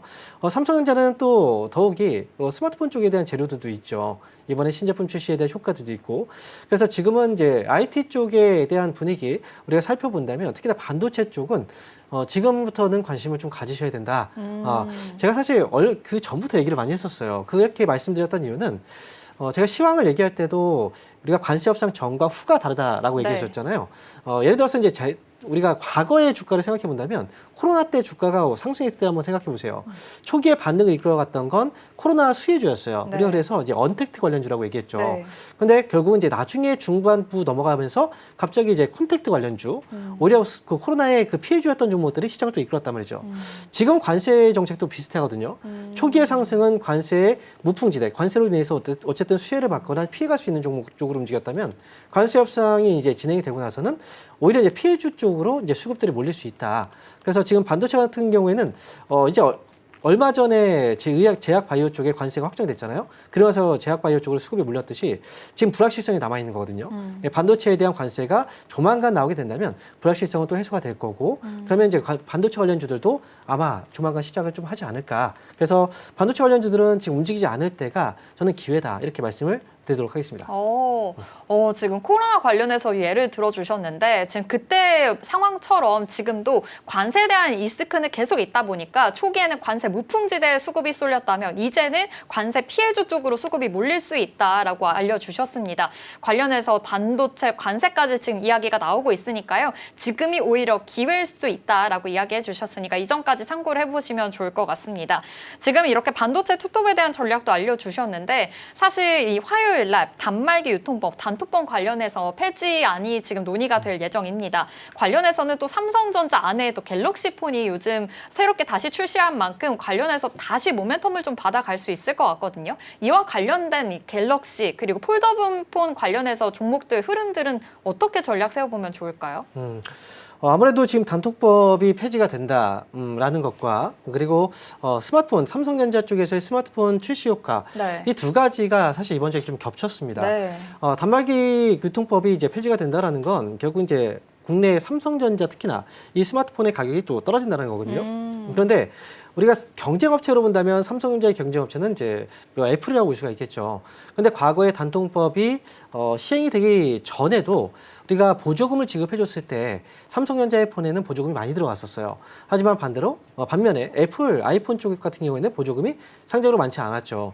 그래서 이번에 갤럭시 폰이 또 폴더블 폰이 출시가 됐고 이 보조금에 대한 이 단톡법 폐지에 대한 뉴스도 있기 때문에 굉장히 기일이 좀 많이 맞아떨어지거든요. 마치 이거 맞춘 것처럼. 그러니까 이번에 반응도 좋아서 아무래도 폴더블 폰 관련주들의 경우에는 이번에 이 반등 효과를 조금 톡톡히 보지 않을까 이렇게 생각을 좀 하거든요. 더군다나 지금 시기에 삼성전자 주가도 또 올라오고 있죠. 그래서 지난 1분기 같은 경우에도 삼성전자 실적을 또 키웠던 건 이제 스마트폰 쪽. 이번에도 역시 스마트폰 쪽에서의 실적 모멘텀이 또 충분히 있는 그런 시기이기 때문에 특히나 폴더블 폰이 이번에 좀 많이 바뀌었습니다. 화소도 되게 좋아졌고요. 네. 또 얇아졌어요. 그래서 지금 사전에 또 예약도 많이 늘어나고 있는 상황이기 때문에 아마도 최대 판매를 예상하고 있다는 것도 이 종목들에 대해서는 관심이 좀 필요하다. 이렇게 볼 수가 있겠습니다.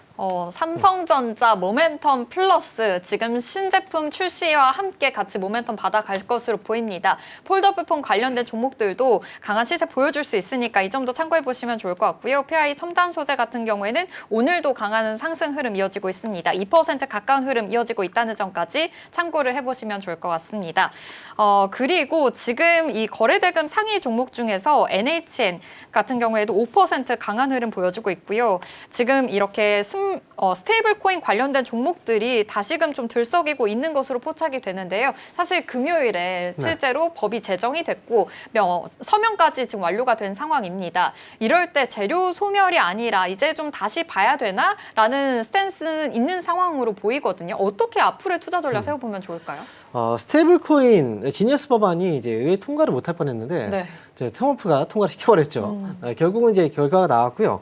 스테이블 코인 쪽은 이제 미국에서 지금 주도를 하고 있어요. 네. 우리나라도 이제 준비를 하고 있는 과정에서 이제 고충은 있긴 하지만 전 세계적인 트렌드, 미국이 이끌어가고 있기 때문에 네. 결국은 이제 스테이블 코인 관련주들이 이 힘을 좀 받을 수 있다라고 보는데요. 초기에 급등이 한번 나왔고요. 그리고 이제 지니어스 법안도 통과가 됐고 국내 같은 경우에도 역시 또 따라가려는 움직임들이 있기 때문에 이 종목들은 1차 반등 이후에 조정이 들어왔지만 다음 반등도 나올 수는 있다라고 생각을 해요. 그런데 중요한 건 워낙에 주가의 시세가 빨라요. 만약에 지금 샀는데 갑자기 제가 화장실 잠깐 갔다 왔는데 갑자기 또 올라갔다 빠지거나 이렇게 변동성이 클 수가 있기 때문에 이 빠른 매매를 잘하시는 분들의 경우에는 기회가 될 수는 있겠지만 이런 빠른 매매를 하기 어려우신 분들 있죠. 계속 컴퓨터 앞에서 앉아있기 어려우신 분들, 그런 분들은 대응이 좀 어려울 수 있습니다. 오히려 수익이 난 상태에서 매도를 못하고 손실이 난 상태에서 매도를 해야 되는 그런 상황이 나올 수 있어서 스테이블 코인 관련주들은 매매는 가능하지만 그렇다고 해서 이제 많은 분들 내가 매매를 좀 어느 정도 하지 못하는 상황에서 매매를 하시는 분들은 피해가 있을 수 있으니까 그걸 좀 고민해서 잘 따져보시고 매매를 하시면 좋을 것 같습니다. 네, 아무래도 또 지금 계속해서 스테이블 코인 관련된 이야기들은 나오고 있지만 이 정도는 계속 빠른 매매가 이루어질 그런 섹터이다 보니까 조금은 주의할 필요가 있다라고 말씀을 해주셨습니다. 관련해서는 좀 참고해서 투자 포인트 잘 세워보셔야 될 것 같습니다. 이번 주에는 또 실적 발표들이 많습니다. 빅테크들이 어떤 실적을 낼지 또 가이던스가 어떻게 될지까지 눈여겨보시면서 투자 포인트 잘 세워보시기 바랍니다. 스타 포인트는 여기서 마무리하도록 할게요. SCTV의 황민혁 전문가와 함께했습니다.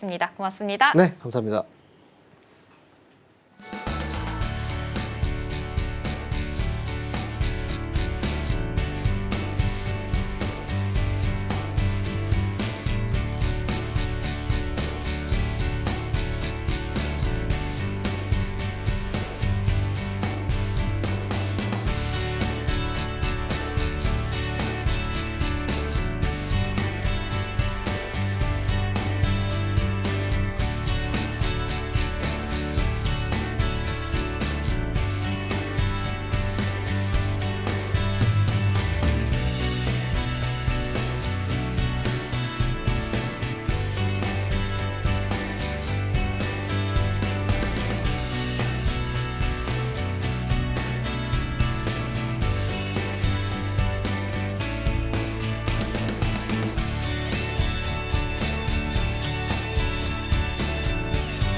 네, 계속해서 캐스팅콜로 이어가 보도록 하겠습니다. 오늘 도움 말씀에는 기업공시연구소 변영인 대표 자리해 주셨습니다. 대표님 어서 오세요. 네, 반갑습니다. 네, 오늘 시장 분위기 먼저 살펴볼 텐데요. 코스피 그래도 3,200선 위에서 움직임 나타나고요. 강보합 수준입니다.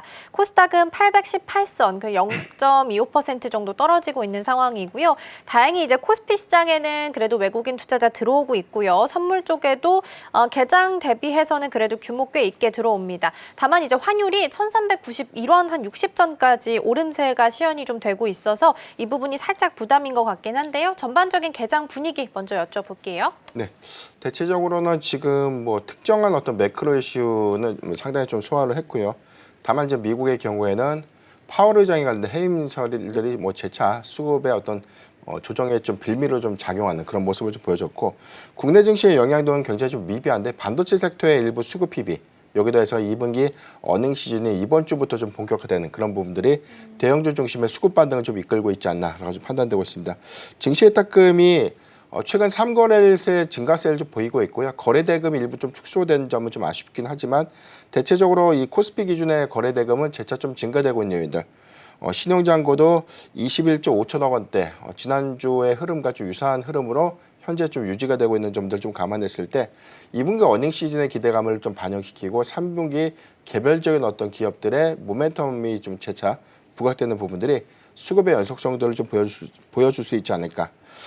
최근에 선물 지표를 좀 보면 미결제 약정 건수가 26만 건으로 24만 건에서 한 2만 건 정도가 좀 상회되는 모습을 좀 보이고 있습니다. 단기적으로는 숏 포지션보다는 롱 포지션 전략을 채택하고 있다고 보여주고 있기 때문에 수급 논리상으로 보면 상방의 어떤 이 기대 요인들이 좀 더 크게 반영될 수 있지 않을까라고 좀 판단이 좀 되고 있고, 다만 재차 좀 말씀을 드리지만 코스닥이 900선을 회복하지 못하고 있어요. 여전히 818선, 800선 초반에서 좀 형성되고 있기 때문에 과거 지표로 보면 이 우리가 팬데믹 당시에 증시 호황기에 코스피의 상승과 코스닥의 상승이 좀 같이 동조해서 좀 이루어진 것과 현재는 좀 그 갭이 좀 상당히 좀 많이 벌어진 측면들이 있기 때문에 하반기에 어떤 주요 전략지를 관점에서는 뭐 금리 인하에 관련된 명확한 시그널 안에서 제약바이오 섹터의 어떤 상승, 그리고 2차 전지 섹터의 어떤 반등이 좀 중요한 체크포인트가 좀 되지 않을까라고 좀 판단되고 있습니다. 그러게요. 그래도 코스피는 3,200선 위에서 좀 플레이가 나오고 있는 상황인데 900선 회복은 참 어려워 보이긴 하네요.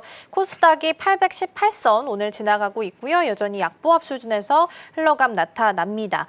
테마로 넘어가기 전에 아마 금요일 날 시간 외에서 많이 떨어졌던 두 종목 먼저 살펴볼 텐데요. HD 현대일렉과 일진전기 보겠습니다. 오늘도 하락세고요. 일진전기가 조금 더 더 깊게 낙폭을 좀 보이고 있는 상황이기는 합니다.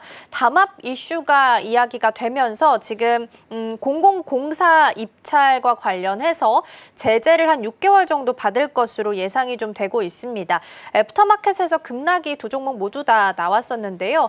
근데 이제 JP모건 쪽에서는 입찰 금지가 있어도 사실 재무적으로 영향은 크지 않을 것이다라는 이야기들도 나오고 있어서 오히려 지금이 기회일까라는 시각들도 좀 있습니다. 이에 대해서 대표님은 어떤 의견 좀 주실 수 있을까요? 네, 일단 전체 매출 포션의 영향도를 좀 봐야 될 것 같은데 영업정지 사유가 실질적으로 좀 재무에 미치는 영향들 이제 감안을 해보면 HD 현대일렉트릭의 경우에는 초고압 변압기가 최근 분기기별로 보면 한 25%에서 많게는 30% 정도 성장세가 좀 재차 확인되고 있고 이런 수요는 일시적인 요인들보다는 데이터 센터의 수요와 좀 맞물리면서 확장 기조를 보이고 있기 때문에 초고압 변압기의 경우에는 그 성장률에 대한 제한보다는 오히려 외형 확장 관점에서에 대한 기대 요인들이 재차 좀 부각되면서 상승하는 배경이 좀 되었다라고 볼 수가 있겠고 일단 수급적인 측면에서 노이즈가 좀 됐던 부분들은 일단 담합 이슈가 점진적인 어떤 영업 정지로 확정될 경우에 일단 뭐 실적의 어떤 감소, 가맹 요건으로 좀 작용하지 않을까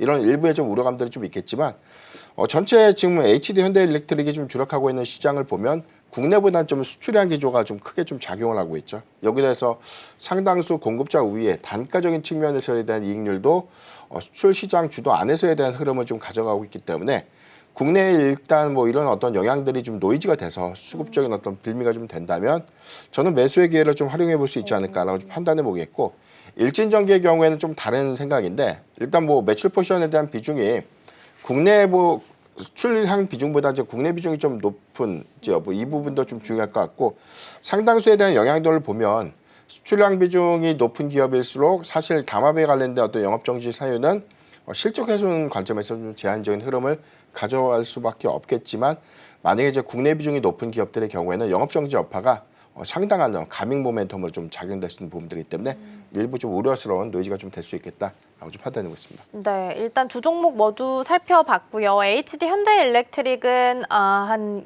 약보합에서 1% 마이너스까지 오르락내리락 좀 나타나고 있는데 차트상으로는 오늘 꽉 찬 양봉으로 일단은 나타남 보이고 있고요. 일진전기 같은 경우에는 21선에서 지지를 받기는 합니다. 지금 1.5% 정도 하락을 하고 있긴 한데 21선 지지를 받고 종가를 여기서 형성할 수 있을지 이 부분도 같이 보시면 좋겠습니다. 일단은 6개월 제재에 대한 내용이 좀 추가적으로 나오고 있다는 부분 함께 챙겨보시면 좋겠고요. 이어서 그러면 테마도 함께 점검해 보도록 하겠습니다. 세 가지 테마 준비되어 있고요. 첫 번째 반도체부터 보겠습니다. 주도주에 대한 전략은 여전히 고민이 좀 될 수밖에 없죠. 그리고 특히나 SK하이닉스가 골드만삭스 리포트로 좀 크게 하락한 이후에 오늘은 강보합 정도 지키고 있고요. 오히려 삼성전자가 사법 리스크를 해소한 날 시점부터 계속해서 탄력을 좀 높여갑니다. 7만전자가 얼마 남지 않았어요. 68,200원 선에서 오늘 거래되고 있습니다. 전략 챙겨보겠고요. 두 번째 열어보시죠. 두 번째는 2차 전지입니다. 이쪽도 오늘 개장하고 나서는 오히려 리튬, 니켈 이런 쪽으로 조금 더 강세를 보이고 있습니다. 일단은 중국산 흑연에 대해서 93% 정도 관세를 매길 수도 있다라는 이야기가 나오고 있고 더불어서 이제 리튬 값도 상승하고 있습니다. 지금 현물가가 최근 3개월 기준으로 봤을 때 굉장히 최고치 기록을 하고 있다고 하고요. 세계 5대 중국 리튬 공급사에서도 생산을 좀 중단한 것으로 확인됩니다. 그러니까 공급단 에서 조절이 좀 일어나고 있다 보니까 가격에 있어서도 상승세 현재 유지되고 있고요. 반덤핑에 대한 이슈로 일단은 리튬이나 니켈 이쪽이 오늘도 추가적인 상승 이어가고 있습니다. 마지막 열어볼까요? 마지막은 폴더블 폰이고요. 요 며칠 사이에 오랜만에 또 주목을 받고 있는 상황입니다. 오늘도 여전히 상위 테마의 자리를 좀 하고 있는 상황이고요. 과밍치 가 이제 파이nem텍 관련해서 굉장히 긍정적인 이야기를 좀 많이 내놓은 것으로 주말 사이에 확인되고 있고 갤럭시 Z7 관련해서 예약 판매도 많이 늘었다고 합니다. 단통법 폐지로 지원금 효과도 있을 것으로 보여서 폴더블 폰에 대해서 긍정적인 시각을 가져가 봐도 좋을지 함께 점검해 보겠습니다. 일단 가장 중요한 반도체부터 출발을 좀 해보도록 하겠습니다. HBM 경쟁 구도가 심화되고 있어서 이에 대한 프리미엄 그리고 독점에 대한 프리미엄 꺼질 수도 있다라고 힘들다라고 하면서 SK 하이닉스가 지금 하락을 했었고 오늘은 조금 만회를 했지만 만족할 만한 수준은 아닌 것 같거든요. 그래서 전략을 좀 어떻게 세워야 될지 고민하실 것 같아요. 지금 구간에서는 어떤 조언이 좀 필요할까요? 네. 우리가 뭐 잘 알고 있는 것처럼 최근에 골드만삭스의 보고서 이 여파가 그러니까. SK하이닉스의 어떤 급락으로 좀 이어졌던 부분들, 특히나 SK하이닉스의 밸류체인을 좀 구성하고 있는 반도체 장비주들의 상대적인 조정이 같이 좀 동지에서 좀 이루어진 측면들이 좀 있었고요. 일단 보고서의 내용들을 좀 요약해 보면 HBM의 성장 가능성에 관련된 제한 사항들은 없었어요. 그러니까 성장은 유효하지만 내년부터 이 가격 경쟁이 심화될 수 있고 이 부분은 SK하이닉스의 오히려 이익이 좀 감소될 수 있는 어떤 우려 요인이 좀 될 수 있겠다는 부분들. 특히나 현재는 뭐 공급자 우위 시장 안에서에 대한 어떤 시장 점유율을 좀 독보적으로 좀 가져가고 있는 SK하이닉스이기 때문에 내년부터 사실 이런 해당된 지위가 변동될 수 있다. 점유율이 내려갈 수 있다는 우려감들이 재차 좀 노이즈가 좀 됐었는데 일단 뭐 중요한 포인트는 내년부터 과연 이제 어떤 부분들에 대한 우려 요인들이 좀 이런 영향을 좀 줬는가가 좀 중요할 것 같아요. 일단은 우리가 좀 잘 알고 있는 것처럼 올해 1분기부터 좀 이어졌던 부분들, 특히나 이 브로드컴이라든가 일부 좀 하이퍼스케일러들에 대한 부분들이 주문형 반도체에 관련돼서 빅테크 기업들에 대한 오더를 좀 받아서 현재 좀 개발을 좀 추진하고 있고 내년부터 이 커스텀 반도체 수요가 좀 확대될 수 있는 요인들이 엔비디아가 현재 이 AI GPU 시장을 좀 독점하고 있는데 이런 부분들에 대한 점유율들이 일단 고점에서에 대한 어떤 이 변동을 초래할 수 있다라는 우려감들이 SK하이닉스에 일부 좀 영향으로 좀 작용했는데 일단 뭐 흐름들을 보면 이 엔비디아의 경우에는 고가를 재차 좀 돌파하는 모습들을 좀 보여준 반면에 SK하이닉스는 조정을 좀 받았다는 것이죠. 이런 차이가 좀 있고 다만 이런 수요의 어떤 이 점진적인 어떤 확대 부분들은 갑자기 좀 나왔던 부분들이 아니라 이미 좀 우리가 좀 알고 있었던 부분들이기 때문에 이런 노이즈가 좀 현실화가 됐다는 부분들은 일단 최근에 어떤 급락과는 좀 맞지 않는 이치가 좀 아닌가라고 좀 판단이 좀 되고 있습니다.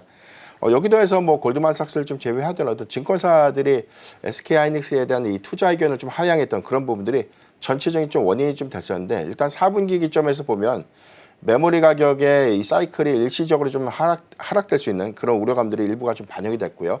여기도 해서 내년도 HBM 시장에 대한 어떤 영향도가 일단 시장에 대한 어떤 전체 양산 캐파를 다 구성한 것은 아니기 때문에 네.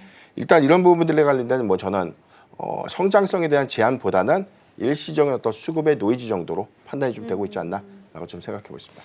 그러게요. 일시적인 노이즈로 일단은 판단을 좀 하고 계신 것 같고요. 삼성전자도 추가적으로 좀 봐야 될 것 같은데 오늘은 오히려 SK하이닉스 대비해서 더 잘 가고 있고요. 사법 리스크 해소한 이후에 오히려 더 탄력도가 높게 움직임이 좀 나타나고 있습니다. 근데 H20 수출 재개랑 관련해서 살펴보면 사실 H20의 HBM3는 지금 SK하이닉스가 거의 담당을 하고 있어서 삼성전자의 비중이 크지는 않을 거고 오히려 그 하위단의 버전이 나오게 된다면 삼성전자가 수혜를 받을 거다라는 이야기는 좀 나오고 있는 상황입니다. 그러면 상대적으로 삼성전자에 대한 전략을 세워본다면 오히려 좀 더 긍정적인 점수를 좀 주실 수 있을까요? 네, SK하이닉스가 작년과 좀 오버랩되는 부분들이 있는데 작년 8월에 반도체 겨울이 온다라고 해서 네네. 삼성전자가 해당된 리포트 이후로 주가가 급락을 했어요. 그런데 SK하이닉스는 좀 탄탄하게 좀 지지를 해줬고 올해 1분기를 기점으로 해서 현재까지 좀 신고가를 좀 돌파하는 모습을 좀 보였다는 차이가 있고 아이러니하게 또 골드만삭스의 이 보고서가 좀 나오면서 하이닉스가 조정을 받고 있고 삼성전자가 좀 반등하는 그런 모습을 보이고 있는데 일단 수급적인 어떤 논리 정도로만 좀 해석하는 것이 맞지 않을까라고 좀 볼 수가 있겠습니다. 최근에 기대요인들을 보면 이재용 회장의 사법 리스크가 좀 해소됐던 부분들 특히나 이 시티그룹이 삼성전자에 대한 TP를 좀 상향 제시했다는 점 이 부분은 그동안 좀 보수적인 스탠스를 좀 유지하고 있던 이 증권사이기 때문에 일단 삼성전자에 대한 뷰를 하반기에 좀 긍정적으로 봤다는 부분들이 일시적인 어떤 기대 요인들을 좀 될 수 있겠고 해당되는 내용을 보면 역시나 그동안 좀 부진했던 HBM의 기술력 회복이 하반기에 점진적으로 좀 일어날 수 있는 부분들 특히나 이 중국의 H20 수출 규제로 인해서 실적 훼손이 이번 2분기 어닝 쇼크의 주 사유가 좀 됐었는데 전체적으로 평가 손실의 충당 금액이 1조에서 많게 1조 5천억 원 정도의 규모입니다. 이 부분이 3분기부터 환입으로 좀 잡히면 장부상의 손실이 이익으로 좀 되는 것은 아닌데 장부상의 손실은 자산으로 가고 여기서 매출로 인식되던 부분들이 다시 수익으로 좀 넘어오는 그런 흐름들이기 때문에 일단 재무제표상에 대한 손실 부분이 없어진다는 것은 2분기보다 3분기의 실적 개선에 관련된 기대 요인들이 좀 충분히 좀 될 수 있겠고, 전체적으로 SK 하이닉스가 HBM3 모델을 좀 주력하고 있는 것과 좀 다르게 삼성전자의 경우에는 중국향 H20 칩에는 현재 HBM3 모델이 좀 들어가고 있습니다. 근데 이 부분이 올해 이제 하반기, 3분기 이어서 4분기에 중국에 새로운 칩이 또 공급될 수 있다는 가능성들이 좀 나오고 있기 때문에 이 부분은 HBM3 8단 모델이 좀 공급될 수 있다는 가능성들, 이 부분도 역시나 삼성전자에 일단 뭐 대안이 좀 될 수 있는 부분들이기 때문에 이런 부분들이 전체적으로 삼성전자의 최근의 수급 기조를 좀 이끄는 배경이 좀 되지 않았나라고 좀 볼 수 있는데, 일단 좀 냉정하게 보면 최근에 나왔던 2026년도에 대한 전망치가 HBM의 가격 경쟁이 좀 심화될 수 있다. 이 부분은 뭐 면밀히만 하면 이제 전반적인 수요가 좀 감소되는 것이 아니라 더 파이가 커지는 것이기 때문에 시장은 더욱더 커지지만 가격적인 어떤 요소에서에 대한 경쟁력으로 그동안 조금 높은 영업이익률을 좀 기록했던 SK 하이닉스가 일부 영업률이 좀 둔화될 수 있다 정도로만 좀 봐야지, 이 부분이 전체적인 어떤 시장이 위축되고 업황이 부진하게 되고 이런 우려감들과는 전혀 좀 해석적인 면이 좀 다른 점을 참고하면 좋을 것 같고요. 이런 관점에서 보면 반도체 소부장주 종목 안에서 특히나 뭐 장비주의 경우에는 선단 공장 투자 관련된 이유 때문에 사실상 뭐 수급을 좀 많이 반영시키면서 상승하고 현재 뭐 일부 좀 고점 대비에 대한 어떤 조정이 좀 이루어지고 있지만, 소재사의 경우에는 이익률 대비해서 저는 뭐 주가에 좀 전혀 좀 반영되는 것이 없다라고 좀 보고 있거든요. 그렇기 때문에 내년도 전반적인 커스텀 반도체 시장이 확장되고 있는 AI의 시장이 전반적으로 그 파이가 좀 커진다는 것은 소재사들의 외형 확장에 긍정적인 어떤 기여로 좀 이어질 수 있지 않을까라고 좀 볼 수 있기 때문에 저는 뭐 탑픽은 삼성전자를 좀 재차 좀 봐야 되지 않을까라고 좀 보고요. 소재사의 경우에는 이수페타시스라든가 솔브레인 그리고 동치세미킨 같은 이런 소재사들을 눈여겨볼 필요가 있지 않을까라고 좀 판단되고 있습니다. 네, 일단 삼성전자는 기존에 해결해야 되는 문제가 남아있긴 하죠. 늘 적자가 나고 있는 파운드리, 그리고 HBM에 대한 이슈를 좀 해결을 해야 될 텐데 아직까지는 해결된 바가 없이 수급상으로 일단 움직임이 나타납니다. 지금 한 3,100, 3,200선까지 올라오는데 삼성전자의 역할이 좀 크지 않았었기 때문에 오히려 지금부터는 같이 좀 달려줄 수 있지 않을까라는 기대감이 좀 높아진 것 같고요. 소부장에 대한 투자 전략까지 함께 점검해 봤습니다.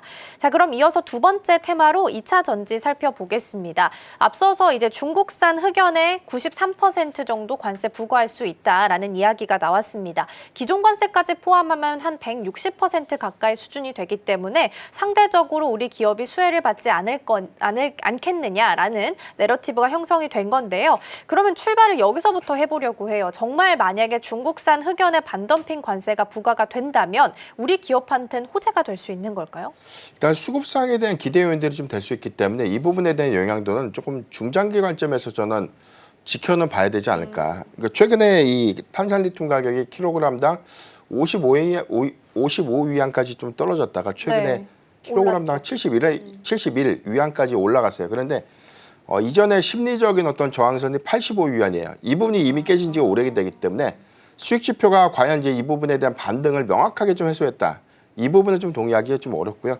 다만 우리가 좀 봐야 되는 시그널들은 전체적으로 전기차가 많이 팔릴 것인가, 전체적인 상반기 대비 하반기에 전기차의 어떤 판매량이라든가 각 지역별로 어떤 침투율이 전년 동기 대비해서 더 상향될 것인가라는 부분들이 좀 중요할 것 같고, 다만 소재사들의 경우에는 그동안 수익 지표의 가장 큰 원인이 됐던 부분들이 이 리튬 가격이라든가 이런 부분들이 좀 재차 좀 하락하게 됐던 부분들, 과거처럼 이 레깅 현상들은 조금 감소가 좀 됐던 측면들이지만 차가 많이 안 팔리기 때문에 사실상 낮아진 리튬 가격이 수익에도 사실상 뭐 크게 좀 개선하기에는 좀 미비한 그런 영향으로 좀 이어졌기 때문에 일단 최근에 이 탄산 리튬 가격이 좀 반등하고 있는 흐름들은 주목을 좀 해봐야 되지 않을까. 다만 85위안을 회복하고 나서 100위안까지 좀 돌파하는 시그널들이 좀 중요할 것 같아요. 작년에 120위안까지 좀 회복을 했다가 다시 이 부분이 55위안까지 좀 떨어졌던 부분들 좀 감안했을 때 그 영향도 관점에서 최근에 어떤 반등의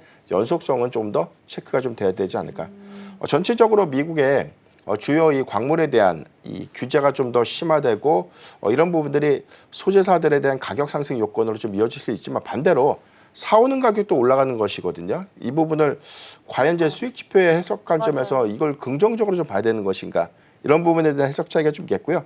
다만 리튬이라든가 니켈 가격의 어떤 상승 부분들은 전체적인 2차전지 소재사들의 수익 지표를 개선시킬 수 있는 어떤 시그널이기 때문에 이 부분은 재차 좀 주목을 좀 해봐야 되지 않을까라고 좀 판단하고 있습니다. 그러니까요. 어찌됐든 가지고 와서 만들어야 되고 만약에 우리나라에서 만든다 하더라도 미국 쪽에 내보낼 땐 다시 또 관세를 부과해야 되는 거기 때문에 사실상 관세로 상대적인 수혜를 받을 거다라는 부분에 있어서는 수익성 측면에서는 약간의 퀘스천 마크가 붙을 수도 있다라는 측면도 함께 보셔야겠습니다.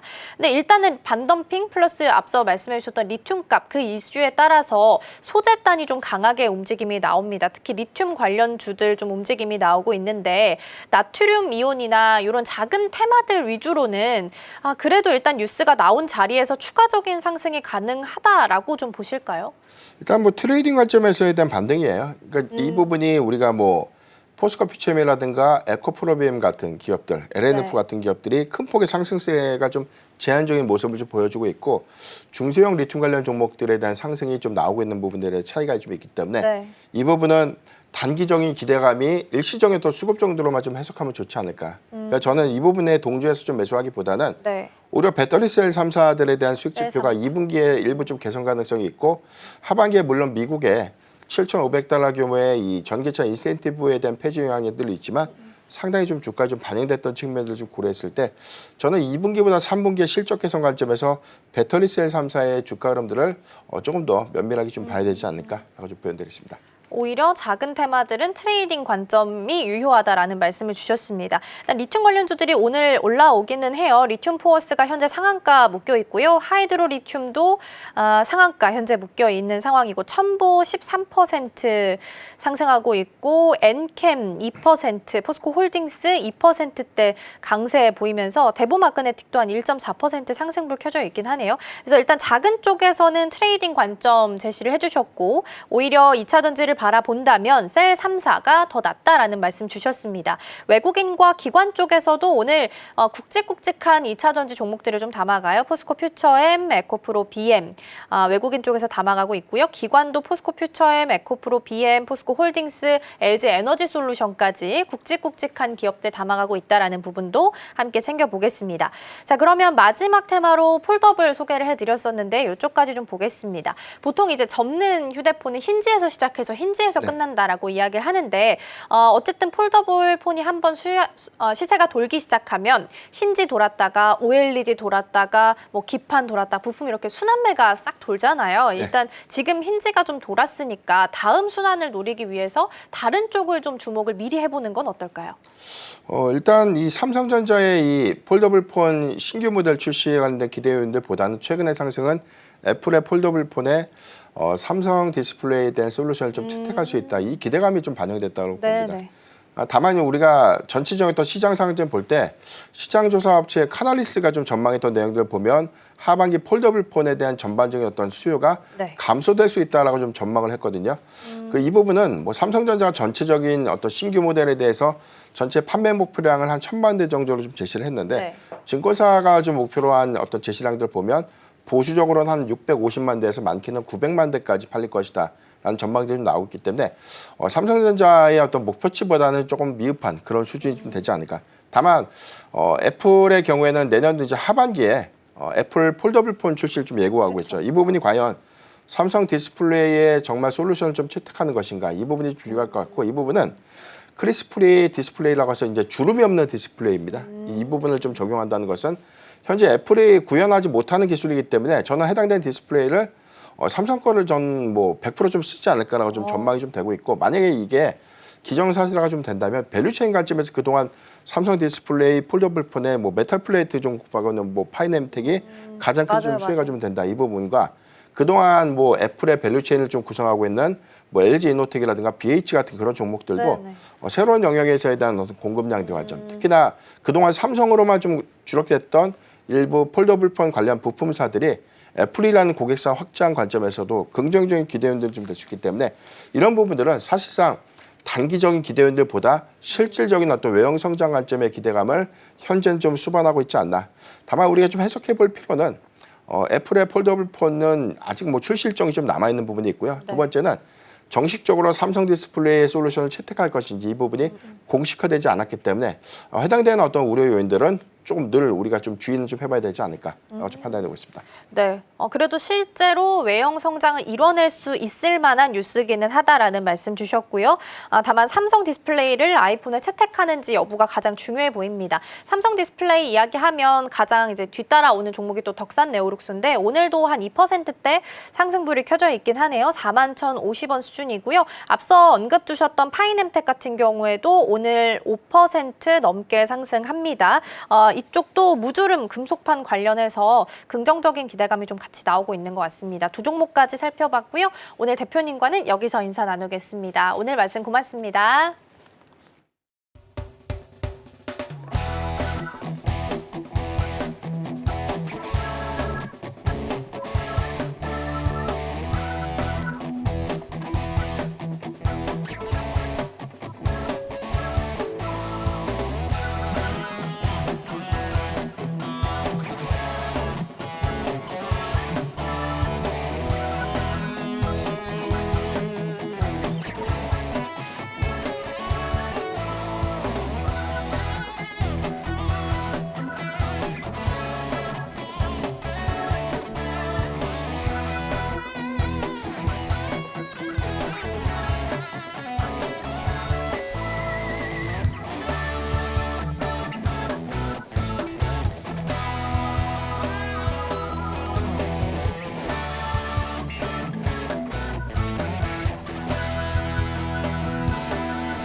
네, 댓글 답해주는 아나운서 코너로 이어가 보겠습니다. 김민 앵커 나와 계십니다. 어서 오세요. 안녕하세요. 네, 오늘도 댓글들 살펴보면서 투자 전략 함께 고민해 보겠습니다. 먼저 오늘의 첫 번째 댓글부터 화면을 통해서 함께 만나보시죠. 네, 오늘의 첫 번째 댓글입니다. AI용 커스텀 메모리 언젠간 터질 수밖에 없는 시장이라는 댓글이 달렸습니다. 반도체는 이야기를 또 빼놓고 할 수가 없을 것 같아서 반도체부터 좀 보도록 하겠습니다. 사실 오늘 반도체 투톱의 흐름을 보면 다행히 반도체 투톱 모두 플러스권 켜져 있고요. SK하이닉스가 조금 더 힘을 내주네요. 1.8%까지 올라와 있는데요. 다만 이제 SK하이닉스가 새롭게 이제 발목을 잡게 된 부분이 공급 과잉에 대한 이슈 때문입니다. 한 폭 좀 크게 떨어진 바가 있어서 이런 내용들을 좀 어떻게 점검을 좀 해봐야 될까요? 사실 지난주 하락폭을 키운 가장 큰 원인은 또 골드만삭스의 보고서가 그 촉매가 되겠죠.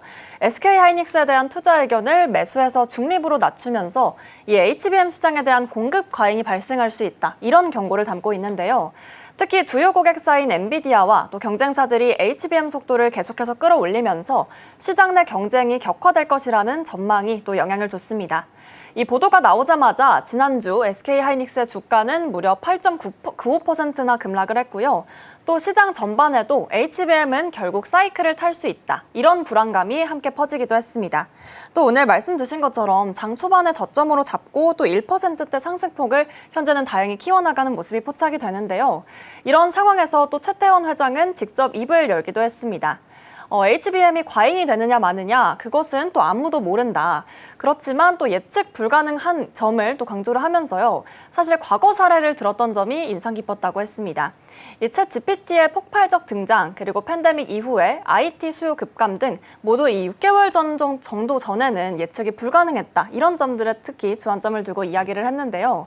그렇기 때문에 지금 우리가 해야 될 일은 뭐 시장에 맞추는 게 아니라 맞추는 것보다는 또 변화에 대응할 수 있는 새로운 전략을 갖춰야 된다. 이런 점들을 특히나 강조를 했다고 볼 수 있겠습니다. 네, 골드만삭스발로 SK하이닉스가 큰 폭의 하락세가 연출이 되기도 했습니다. 그래서 잠시 내용을 좀 정리를 하면 2026년이 됐을 때는 HBM의 ASP 평균 판매 단가가 떨어질 거다. 그게 한 10% 정도 예상이 좀 되고 있는데요. 그렇게 좀 하락을 하게 된다면 특히나 HBM3는 30% 떨어질 거고 HBM4는 프리미엄이 지금 45% 수준에 그칠 거다라는 이야기를 하면서 조금 독점 프리미엄에 대해서 좀 부정적인 의견을 내놓게 됐고요. 그러면서 그 주가가 좀 크게 하락하는 모습을 보이기도 했습니다.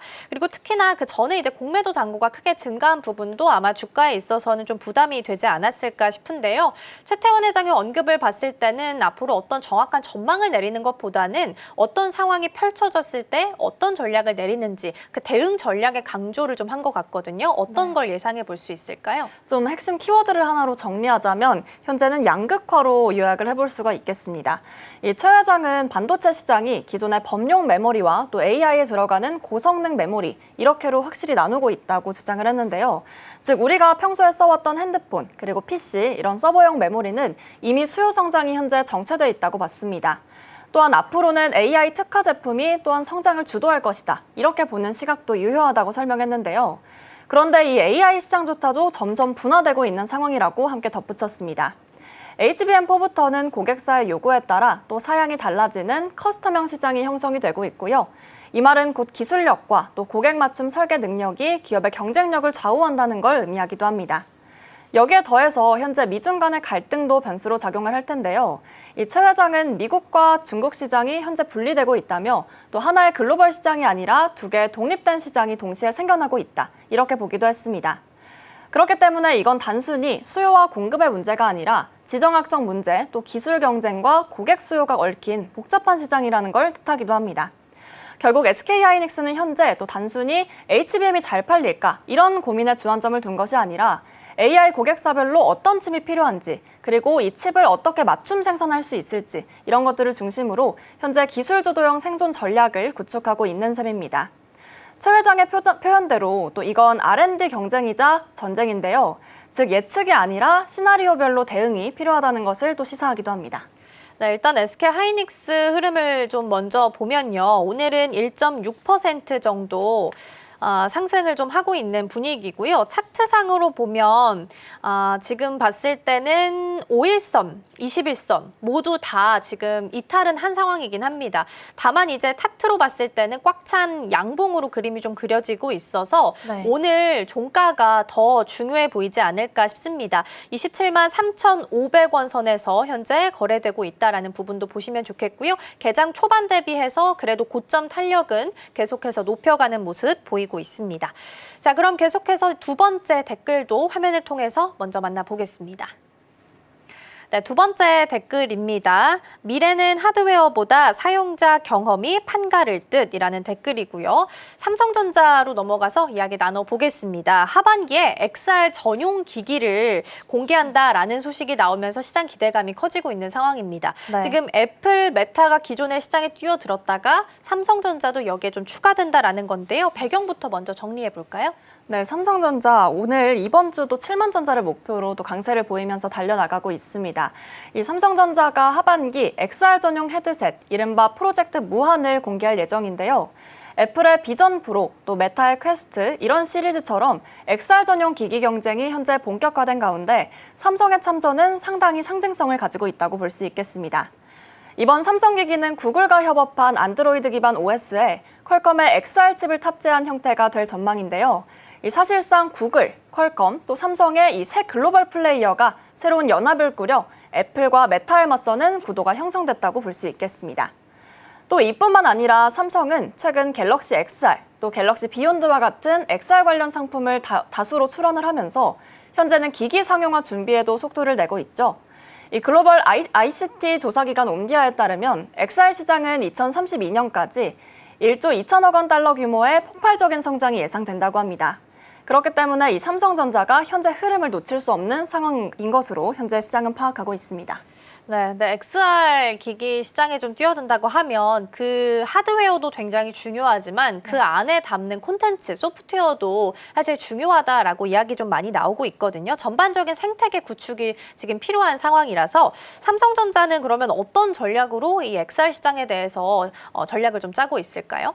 네, 현재 이 XR은 하드웨어 하나를 잘 만든다. 이걸로는 결코 승부를 낼 수 없는 시장입니다. 삼성은 단순히 기기 제조를 넘어서 플랫폼 경쟁력 확보에도 신경을 쓰고 있는데요. 이번 XR 기기에 탑재된 구글 안드로이드 기반 OS는 AI 챗봇 제미나이와의 또 통합을 염두에 두고 있습니다. 즉 기기와 AI, 콘텐츠가 유기적으로 작동하는 완결형 생태계를 노리고 있는 건데요. 이런 점에서 애플의 비전 프로가 자사 생태계와 단단하게 또 연결된 것처럼 삼성도 자사 갤럭시 제품군과 또 XR 기기의 유기적인 연동성을 짜는 전략을 현재 찾아내고 있습니다. 이 상표권에 갤럭시를 내세운 것도 함께 맥락으로 볼 수가 있겠는데요. 또 한편으로는 플랫폼 측면에서는 네이버의 움직임도 가볍게 한번 체크해 볼 수 있겠습니다. 이 네이버는 연내 XR 콘텐츠 플랫폼을 선보일 예정이고요. 또 이것과 비슷하게 자사 텍스트와 여러 가지 최적화한 환경을 만들어서 일반 창작자들에게도 또 쉽게 만들 수 있게 이렇게 연결해 놓은 프로그램도 함께 이어지고 있습니다. 즉 삼성 쪽만 바라볼 것이 아니라 삼성은 기기, 또 네이버는 콘텐츠 쪽에서 각자 이런 XR 생태계의 그림을 그려나가고 있다. 이렇게 설명해 보시면 좋을 것 같습니다. 네, 누가 생태계를 더 유기적으로 설계하고 사용자한테 더 좋은 경험을 주느냐가 중요한 포인트가 될 수 있을 것 같습니다. 하반기 XR 시장의 판도 변화도 함께 기대해 보도록 하겠습니다. 김민혜 고 오늘 말씀 고맙습니다.